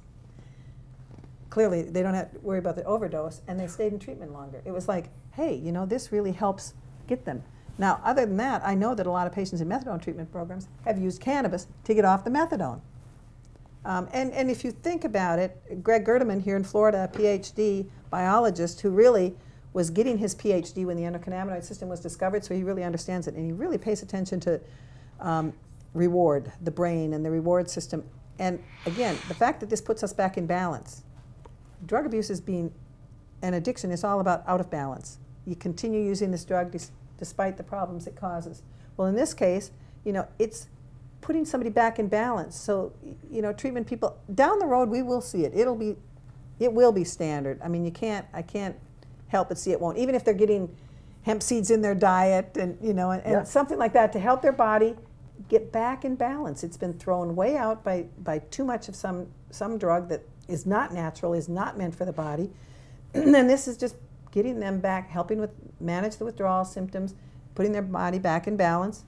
And yeah, maybe they're going to need a little something further on because a lot of addicts sometimes are just medicating. There's another thing that we haven't touched on. I'm just going to throw it out there, but how many of these people may be suffering from just lack of love in general? You know, and I'm not saying like intimate love or anything like that, just love and a friend, a real friend, or someone who they can hug or listen to their, you know, and help them. I imagine when you're dealing with, you know, drug issues and things, you feel like you're lost or alone or something, and like there's probably they're disappointed. When you think of addicts, especially, they've disappointed. I mean, that's part of it. Hurt everyone in their life and lost. Robbed home, robbed everybody. There's got to be like a sanctuary where broken people can come and not only get the medical help they need with the cannabis and, you know, the opioid reduction, but also receive like a little bit of like, I don't know, psychological help or a little bit of guidance there. There's got to be a way. Yeah, and I don't know if there's been studies, but I sure know that there are a lot of veteran groups. And that's exactly what they do. They might all support each other, smoke a little bit, and then have this group. And I mean, they're there to show I'm with you, you know. You're not alone in this, and talk and share those stories. And you're not a bad person for using it, which is why the patients come to our conference.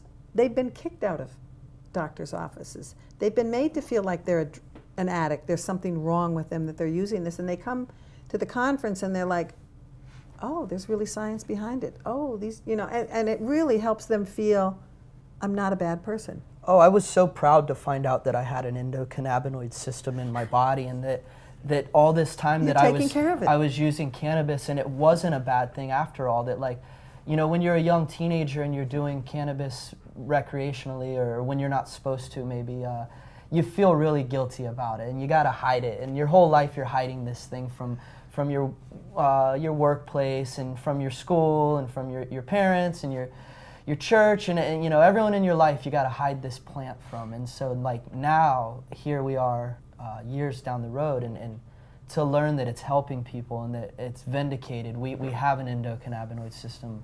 It's okay to use this. It doesn't make you a bad person. You know, and some people can become addicted. I mean, there's been studies to show people have been addicted to a placebo.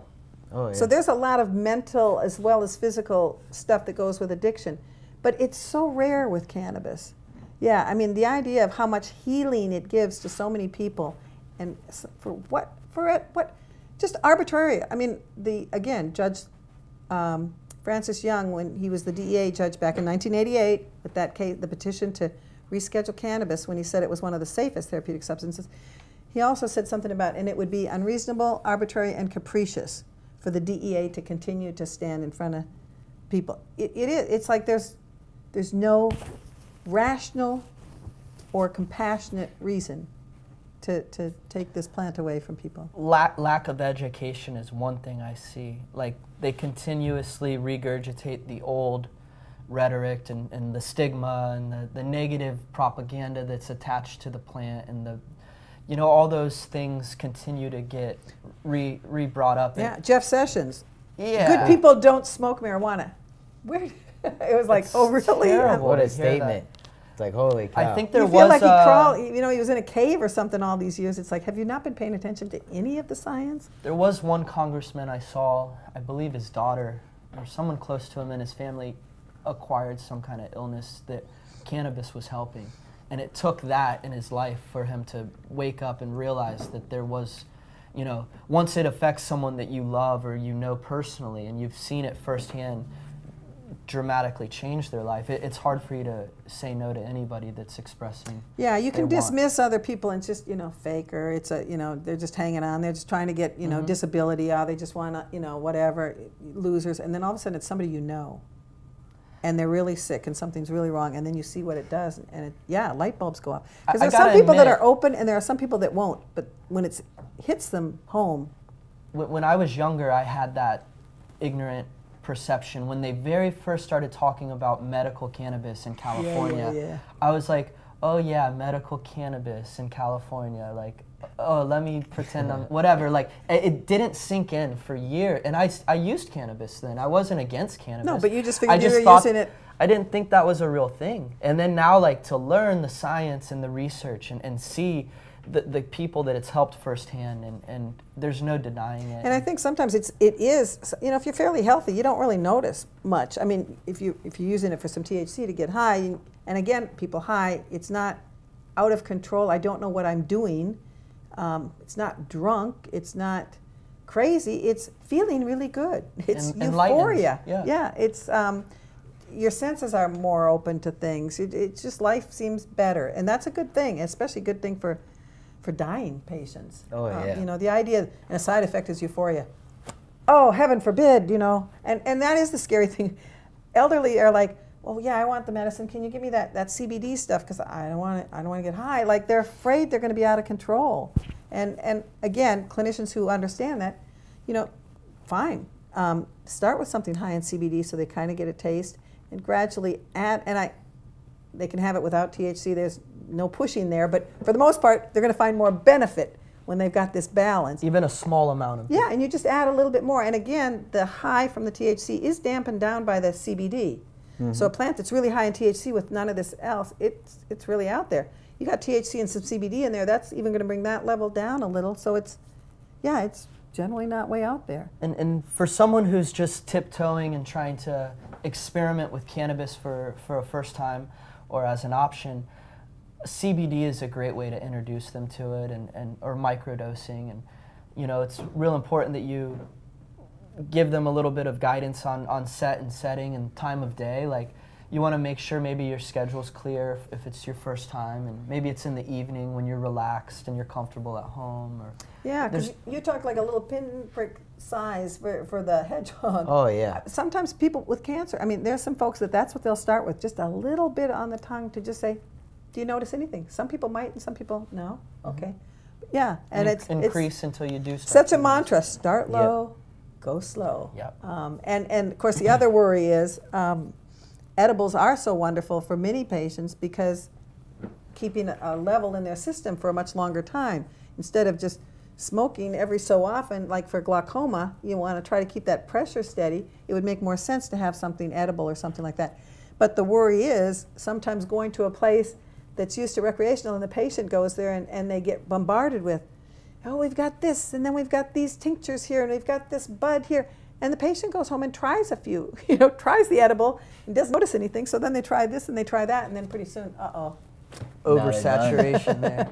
So it's like one thing at a time, a little bit at a time, until you know what it does. Those edible doses are great, I guess, for the evening. When you said it's more long, long life there on the effects. So I guess when you're looking to get a full night's sleep, that would be something that would be really good. Huge benefit. And some places make these transdermal patches. I remember because veterans, they're good for 12 hours.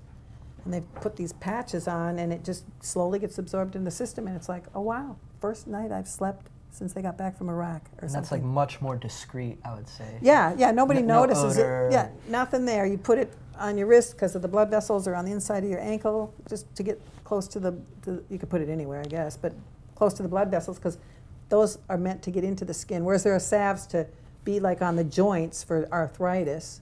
So like maybe like a softer piece of skin versus the tough spot, right? Soft, and see like here, this blood vessel right there. It's going to get right into the veins are. So Patients Out of Time, you guys, people can be members if they'd like. They can go to patientsoutofTime.org. It's .org?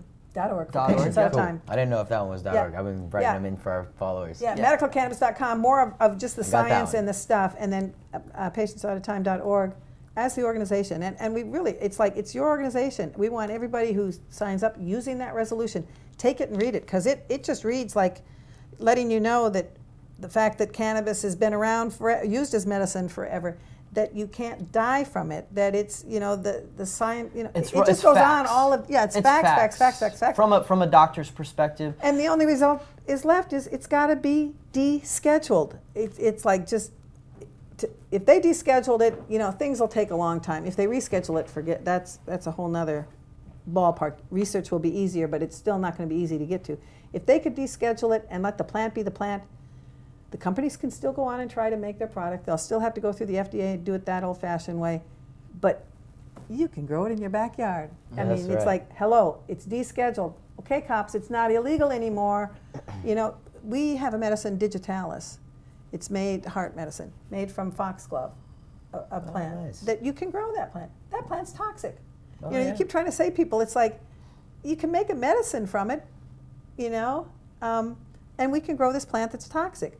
You can make a medicine from cannabis. Why can't we grow the plant that's non-toxic? Mm-hmm. I almost wonder if we have to educate them about the other plants to make them realize, like, hey, look, this is, like, instead of just focusing on this one, look at all these. Look at these other Look plants. at this. And Judge Young, in his thing, he said something about 10 raw potatoes can kill a person. I don't think it's about the toxicity or whether or not a plant is harmful. I think it's more about if a plant is fun. And once humans discover that the plant has potential to provide them with a heightened experience, whether it's a psychedelic or just a relaxing effect, that's when the man gets involved. You know what? And the word heightened. I think that's another big issue. Certainly money's involved. There's big pharma and they want to have their drugs and all this kind of stuff. But there's something about, whether you say enlightenment, Carl Sagan, the world famous astronomer, now deceased, said he used it to help him think outside the box, and that's how he could figure out some of these cool things out there. It gets you questioning, and kind of, why are we doing this? What's going on? And for controlling a population, that's not good. It kind of helps. I don't know how to describe this really, but it helps you break away or break free from you. I don't want to say you, because you're always you, but like, you're born, you have this name, you're from this place, you're a man. Somebody's been trying to shape. You're a woman, you're a man, you're a this, you're a that, you've got, you know, and it's like, everyone There's roles and responsibilities. Yeah, they've thrown you in this box, but like sometimes you can think outside of that box and get free from the planet a little. Like you're in touch with the planet because we're all connected to it, but it's important to be able to escape some of those like smaller planetary concepts and reach for the higher level. And I think actually, I think it does. I think it helps you see the interconnectedness of how we all are, in one way or another, interconnected. And the idea of this. I liked when I was at the Patients Out of Time conference, they touched on this lightly. You know, we think we're humans, we're naive, and we think we run the world and we are the supreme beings, I guess you would say, maybe. But what if we started looking at it instead of like, we run the world and we get to make the laws and control the plants? What if the plants run the world and they dictate our health and wellness? And when you look at it that way, they pretty much do. I mean, without oxygen, without that symbiotic relationship between trees and plants, like there would be no life as we know it. So it's a thing. We have to. There's a relationship there between us and plants, and it is sacred. scary because I think some people, you know, the whole thing with environmentalists and some kind of, you know, and just kind of boo-hoo environmentalists, like, I don't know, something weak about yours, whatever. It's like, we are on this planet and we really do need the plants. They're the strongest ones supporting the unspoken, the ones that can't speak up, the plants. And the other thing that's interesting about, there are a lot of plants out there that interact with the endocannabinoid system. You know, so it's not just cannabis has the cannabinoids that you know directly interact with, but a lot of other plants out there, they're looking at this, and there's this interaction here. So, what's one like off the top of your head that maybe you could throw out there? Maybe turmeric, you know, I would turmeric probably, echinacea. I know black pepper. Have you heard of yohimbe? You know? Huh? Yohimbe? Yeah. Oh, I would say that one. That's Yeah. like one that's like interacts with people in crazy ways. You know, so there's. And have you seen these plants? We had a herbalist here last week, and they hooked up some equipment to the plant, and it makes music, and it interacts as other people come in the room, and you can talk to the plant, and it puts out an energy that creates music. You know, and it's funny, but there's been a lot of research about that, about, you know, and talking to your plants, having music for the plants, you know, and how you do it, and when you harvest them. I mean, there's something more to it than we like to admit. They're more connected than we think, man. I'm telling you. Like, and we're all more connected than we like to think and acknowledge. And it's like there's all these mystic concepts out there that people throw out and try to make light of it, but it's there. Like all the information's there. It's yeah, and it shouldn't be this we conquer nature. It's how do we work together? We're in this world together. You know, it's like we can help the plants help us. It should be symbiotic. Oh yeah. I've seen some cities, and they're growing these elaborate gardens on the roofs of skyscrapers. And I mean, cities, they have their own little architectural beauty to them, but in my opinion, I prefer the beauty of a forest or a jungle. But it's cool how they're trying to incorporate nature now into these cities. And just think of a lot of the cities, especially for the poor. They aren't getting fresh stuff. They need that. I mean, the gardens up there, hallelujah. Vertical gardens now, they're getting on the walls of different places. That's great. We were just talking about we need to get one in here. Yeah, where's I our could see it garden here. at? Yeah, I want a We need to get garden. a vertical garden. We're going to get a nice herbal garden coming soon, for sure. Yeah, so medicinal herbs, cannabis, it's crazy. Patients Out of Time. You guys have a conference coming down here to Florida soon, right? So we're looking at this point, I can't name the venue per se yet, but look for us. It'll be the 13th National Clinical Conference on Cannabis Therapeutics. The title, the theme for this year's, next year's conference will be Cannabis Whole Plant Medicine for the Whole Person. Oh, love it. Yeah. We just really want to focus, one, on that plant and the synergy with all of the constituents in it. But unlike, as I was saying earlier, unlike a pill that, you know, might take care of my heart, but it's tough on my kidneys or whatever, like that, this actually, you don't get side effects as much as you get side benefits with the plant. That it really is it's a holistic way to look at this, and it's not to discount pharmaceuticals. There's a time and place for them, but cannabis is such a healing plant. So you think whole plant is the way to go? I do. For mostly all plants, you'd say? Probably for, yeah. Nice. You know, most of, There you the go. herbal remedies to, and it's not something foreign. I mean, the herbal people who really understand it, the American Herbal Pharmacopoeia, those folks, they've got monographs on all these different herbs, how to use them. They finally did one on cannabis.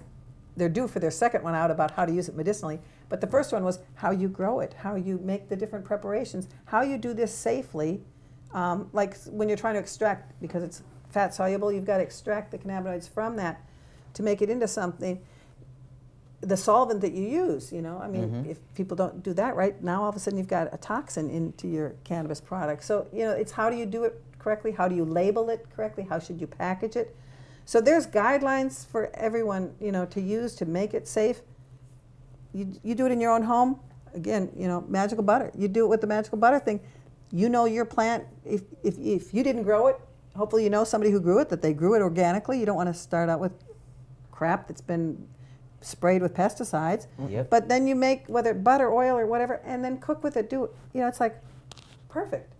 It just, that should be in everyone's kitchen. I agree. I can put an ad out for you, because I mean, it's like it's just easy that. Who should go to the Patients Out of Time conference? In my opinion, I recommend everyone to go. Anybody who's interested in cannabis in any way, shape, or form, or is looking for a little bit of new information, I think you should be there. But definitely, we recommend... Definitely healthcare professionals, definitely physicians, nurses, PAs, social workers are very good, because they help with any kind of issues, trying to struggle with that. But for every patient, if you can't go or whatever, I really urge you to, next time you see your physician, your nurse practitioner, whoever your healthcare provider is, ask them if they know about the endocannabinoid system. Mm-hmm. If they do, great. Ask them to then tell you about it, just to really kind of see if they know. Mm-hmm. So you can have a nice dialogue. If they don't, do they want to learn? Tell them about the conference. If they don't know anything about it and they don't want to learn, I really recommend finding a new healthcare professional. Good advice. Because my healthcare provider, if they don't want to know about the endocannabinoid system, it's like, seriously? Yeah. I mean, that's huge. That's the biggest discovery in the human body, and to not know about it and to not ignore want it to know. and ignore the information To that's ignore it, available. you got to find somebody else to take care of you. And it's sad. I know a lot of these doctors, they would probably they'd have to relearn a lot of what they think they know. I think that's a huge step. Think about a doctor who's been practicing for 30 or 40 years. He's established, has his own practice. He's been doing this for almost half his whole career. And now you're going to go in and say, hey, a lot of what you're doing is wrong. You got to revamp all this. If he's in a certain age, he's like... Well, and I've said that before. It's kind of like, it's not like the endocannabinoid system, that's new science. So hopefully they can kind of just grab it and go, yay. Mm-hmm. But cannabis is like unlearning all the stuff they learned. It's not a new medicine. It's like, oh no, I thought it's this and da. It's going to lead to heroin, Well, instead of prescribing what he's used to, now he's got to know.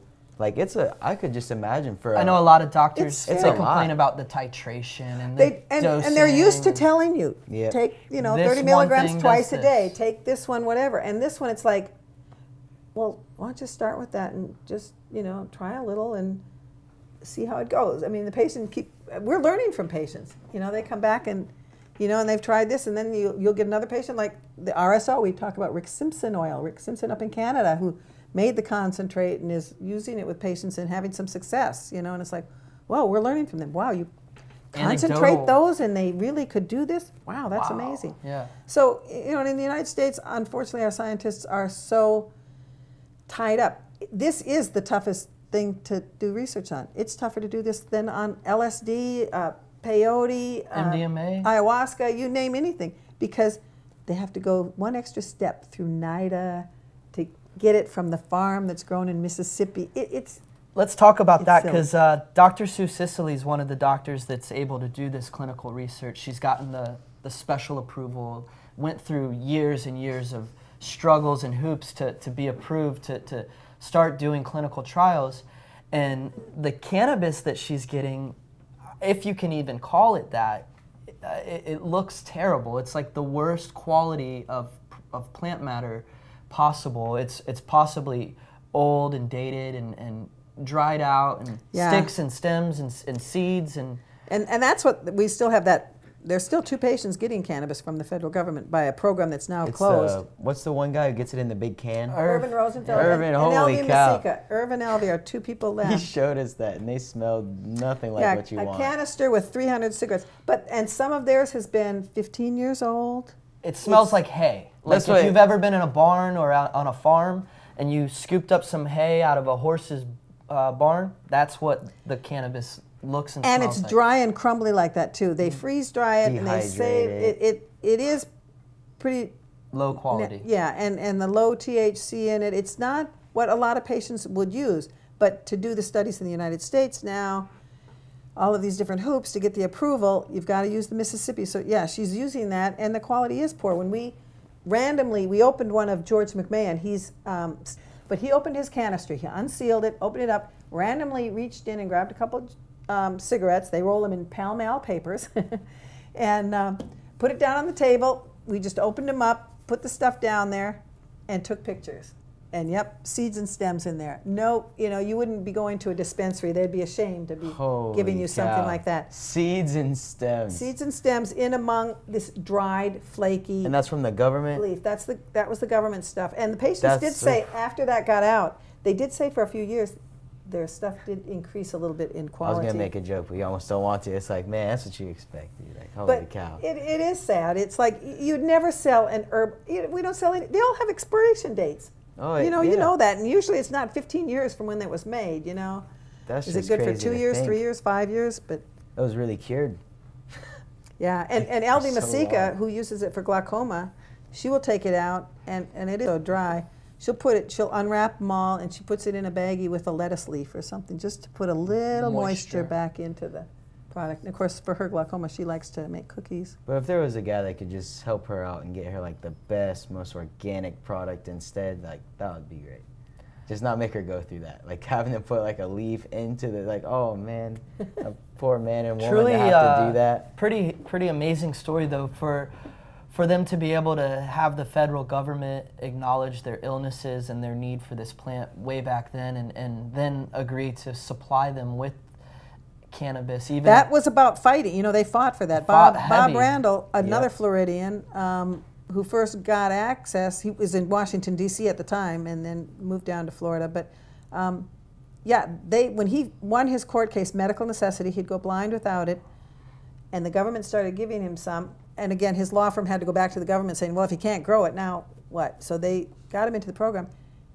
They all expected him to just be quiet, just shut up and get your medicine and be happy. So he formed the Alliance for Cannabis Therapeutics, ACT. And part of that was to educate others. And they got harassed. When we knew him, I met Bob very early on, and then there were by 1990 there were 5 patients in the program, and we had them on C-SPAN, a panel at a normal conference. And so all of a sudden, all across the country, people were seeing these 5 people. They looked pretty normal. This one could be your grandma. They just looked typical patients. Just regular people. And so everybody wanted access to the IND, and that's when they closed the program. But the fact that they opened it in the beginning, just to start, acknowledges that the plant has medicinal value, and you can't ignore that. And like, if you've given it to 5 people for what, now it's over 30 years. It's just crazy. It's so that. And that was why Patients Out of Time, from Normal, we said, well, what happened in 1990? We were running, and we had that conference, and I got the 5 patients together, so they were on there. Normal got flooded, and ACT, the Alliance for Cannabis Therapeutics, got flooded with requests for the protocols to send into the FDA. But by 1992, they closed the program. When they closed it, 15 patients were getting cannabis from the federal government. About 30 were approved, hadn't gotten theirs, and hundreds of applications, mostly AIDS patients, were waiting to get into this program, and the government said, we're shutting the program down. We're not going to look at those applications. Those that we promised you medicine, you're not going to get it. Right away. You 15, you will continue to get it. That was 92. By 1995, there were only 8 of those 15 left alive, and that's when we broke away from patients. We broke away and we kind of said Patients Out of Time, and four of them were on our board of directors, but it was like they want them all to die so they don't admit that they're giving it to them while they're telling you It has no medical value. And of course now, what is it, in 2003 or something, when the patent came out, the government's got a patent on cannabinoids as antioxidants and neuroprotectants, and if you read it, it's just talking about the benefits of preventing, related to Alzheimer's, Parkinson's. A U.S. patent. It's there. So they're acknowledging it's medicine, and yet it's in Schedule 1. So again, that's why I say patients all the time, we want you to join us, because our whole thing is to make sure the government knows. We all know it's a plant. We all know we should have access to it.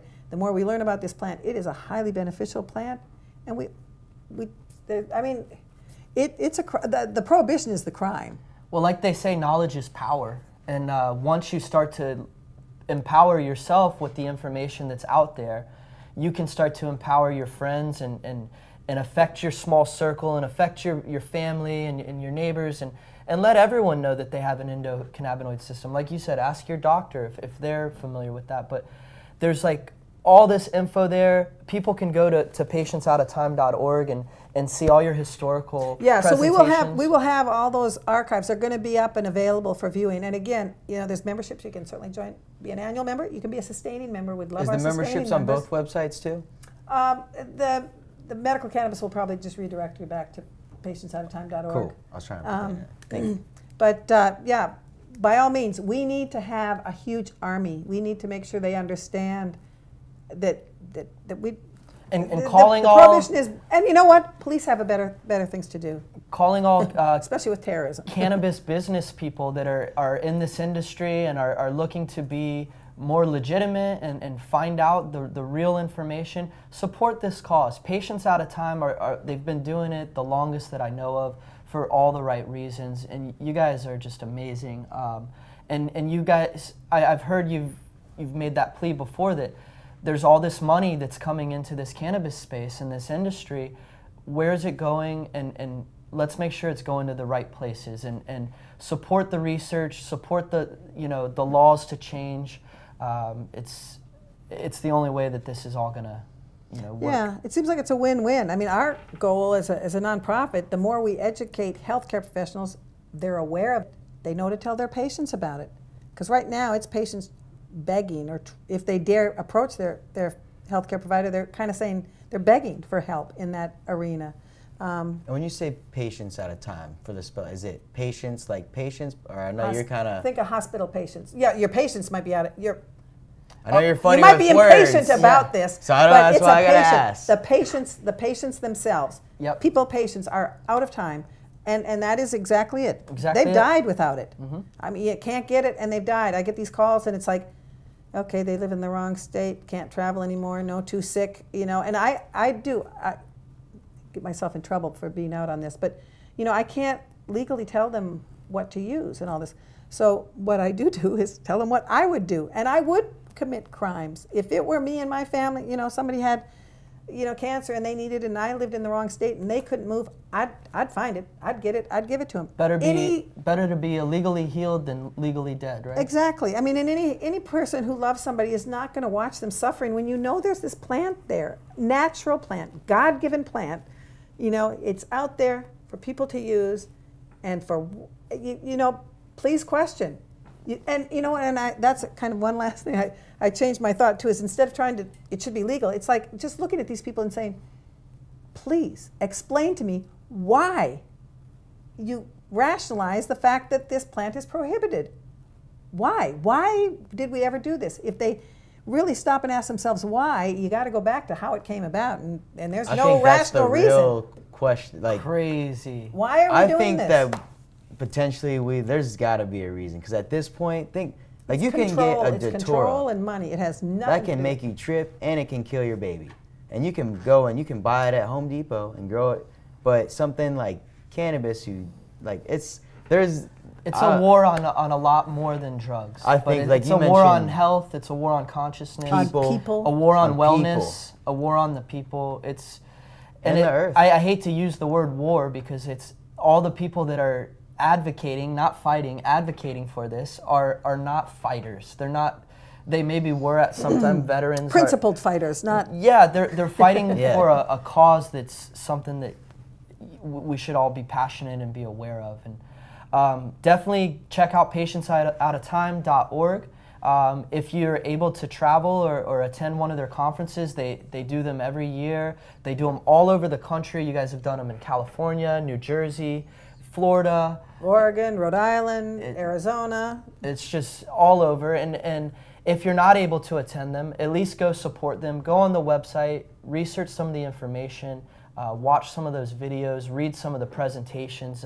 You guys, when you do attend the conference, you send everybody home with the whole presentation. It's a very professional, well thought out event. But it is fun too.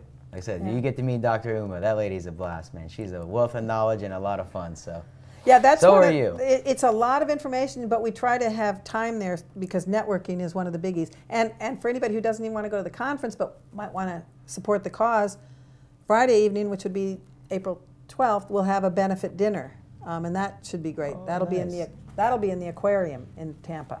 At the Tampa Aquarium? At the Tampa Aquarium. So a great venue, and it's just a wonderful time to just go to see the fish. But it's a great time to meet, to meet the speakers and just casually talk to, let alone people in the audience, as you know. I mean, we got a lot of people in the audience who have a wealth of information. And people from all over the world. So I remember when we in Austin attended in 2015, we met doctors from Israel and Cuba and Africa, South America and Mexico and Canada, and then all over the 50 states. And then not only are you meeting doctors and nurses, you're meeting with chemists and pharmacists and legal professionals and patients that have lived this. And then you find yourself in there and you get to sort of tell your side of the story. And everybody is there for the similar cause, and it's just a really special thing, and it moves you to the next level of realizing that we're really far behind when it comes to time to talk about medical cannabis. And it's upsetting, and it's upsetting to me as a person in this world who's fighting for it, and it's upsetting to see the people that are in all of you out there, and our friends and family and people in my community that are lost and need help and are looking for information. And it starts with, educating. Yeah. And, and for people, again, if you want your healthcare professional to know about it, let them know that the University of South Florida, USF, will be providing the accreditation. They did it in New Jersey, and they were very impressed with what we do with the content. So again, this, we are demonstrating this is real science. And I tell you, the scientists love it. The scientists love coming to it because they're used to talking to other scientists. I didn't know it had a grading, it had a scale to it too that you have to meet, requirements for you guys. That's awesome. Yeah, so that's just there's a lot of requirements to say that, and that's the whole thing. It's not bought and paid for. This is the science as best we know it. And the scientists love it because they actually see clinicians and patients, and they've told me so many times, it's like, I'm so invigorated. Now I feel like my work is really important. And they go back, and do it. And I go, you guys are heroes. Keep doing the science. And it's not as though, if there's anything bad, tell us. It's not good, bad. People keep saying, oh, you're just biased. It's all good. And it's like, well, the plant's just, pretty much a healing plant. But people can use too much. We've seen that happen. They fall flat out, Not going to die, but they're going to be very uncomfortable for a period of time. I think you guys do a good job of highlighting the facts that maybe cannabis isn't for everyone, and overuse of cannabis, there could be diminished return in your performance or your abilities. So it's not all cut and dry, go use as much they give you a thorough education. They explain microdosing. They explain the differences between the different forms of consumption and ingestion, and what you'll feel from smoking is different than what you may feel from vaporizing, or what you may feel from different molecules. And it's a combination of terpenes in with the cannabinoids makes a big difference. It's a full service education. It's full service education. I like that. I think so. I feel really every time I leave there, I'm so inspired and charged up and ready to go out and share it with the world and let them know, and be proud of that, and not let any of these people in the world tell you anything otherwise. And one group of people that we've always been able to trust, or we want to think we can trust, are doctors and nurses. And then I was just going to say, it's a good thing you said nurses. We are the most trusted profession in the United States for literally almost every year since 2000, before 2000 maybe, except with 9/11, the firefighters, yay, got it that year. But other than that, we've always been the most trusted healthcare professional because we're dealing with the patients when they're sick. Connected. And the fact if they're eating, sleeping, not in that much pain, able to walk without falling down, these are all good things. And cannabis helps with all of that. The quality of life, it just helps the quality of life. So, you know, we're all for that. I think it's only a matter of time before a nurse, a regular nurse out in a hospital setting or anywhere really, is going to come in contact with a patient who's going to share with them, hey, you know, I use cannabis and it really helps with this or that. And like, I'm sure a nurse is going to hear that or see that happen over time. But in the meantime, we got to get this information to them quicker. They need to learn about the endocannabinoid system, need to learn about patientsoutaftime.org, help these people soak up this information. Mary Lynn, it's been such an honor and pleasure to have you here. I just want to say, I don't know if you saw like some of these comments. I saw you look over, but man, people have been freaking out. It's been a great podcast. The information is a wealth of knowledge. Like, our audience has loved what you have brought to our to the Magical Butter TV. Like, you're just a wealth of information. I mean, thank you very much for joining us. It's been a long road, but we're making progress. We are. And so as the dates come out for the next Patients Out of Time conference, you can count on Magical Butter to pump that out there and share it. We're going to stay directly connected as supporters and keep on, you know, pushing the information out there.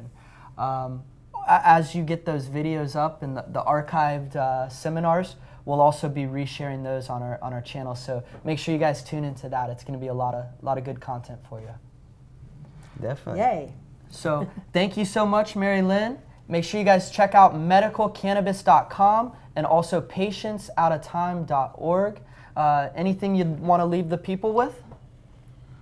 No, but some final words there. I guess, you know, it is your life, and this, you know, we did not even talk about the hemp aspect of cannabis, because I really get excited about hempcrete houses, the fact that they're mold resistant, hurricane resistant, flood resistant, fire resistant. Become stronger over time. And they grab the CO2 from the environment, so they sequester that CO2. So this plant is wonderful. So we all got to fight to free the plant. It just can't be controlled. So again, knowledge is power, as Chris said. Learn as much as you can. Question your healthcare professional. Yep. Find one who knows about the endocannabinoid system, because if they don't, they're not going to help you as best they can, because that system rules your health. Thank you guys for having me. Thank you again. And Cola. Yep, thank you, Cola, for being our lovely assistant. There she comes. Thank you, Mary Lynn. Thank you, everybody, for tuning in. This has been another exciting episode of the Magical Butter Radio Show. Make sure you guys tune in tomorrow. We have a very special episode of the Magical Butter Show. You're going to have some Magical Butter staff come together and create some exciting recipes. I think Austin's going to do something healthy, plant-based recipes, and we're going to have customer service Kenny teaching you guys about decarboxylation, Dirty Dalton on there. Randy's going to come in and teach you about cannabis ingredients on a budget, and myself, I'm going to be doing some coconut capsules. So make sure you guys tune in tomorrow. Thank you so much for watching. My name's Chris. What's up? I'm Austin. Thank y'all very much. And thank you to Mary Lynn Mathre. Make sure you guys check out patientsoutaftime.org and tune in tomorrow. Thank you so much. Woo woo. Bye.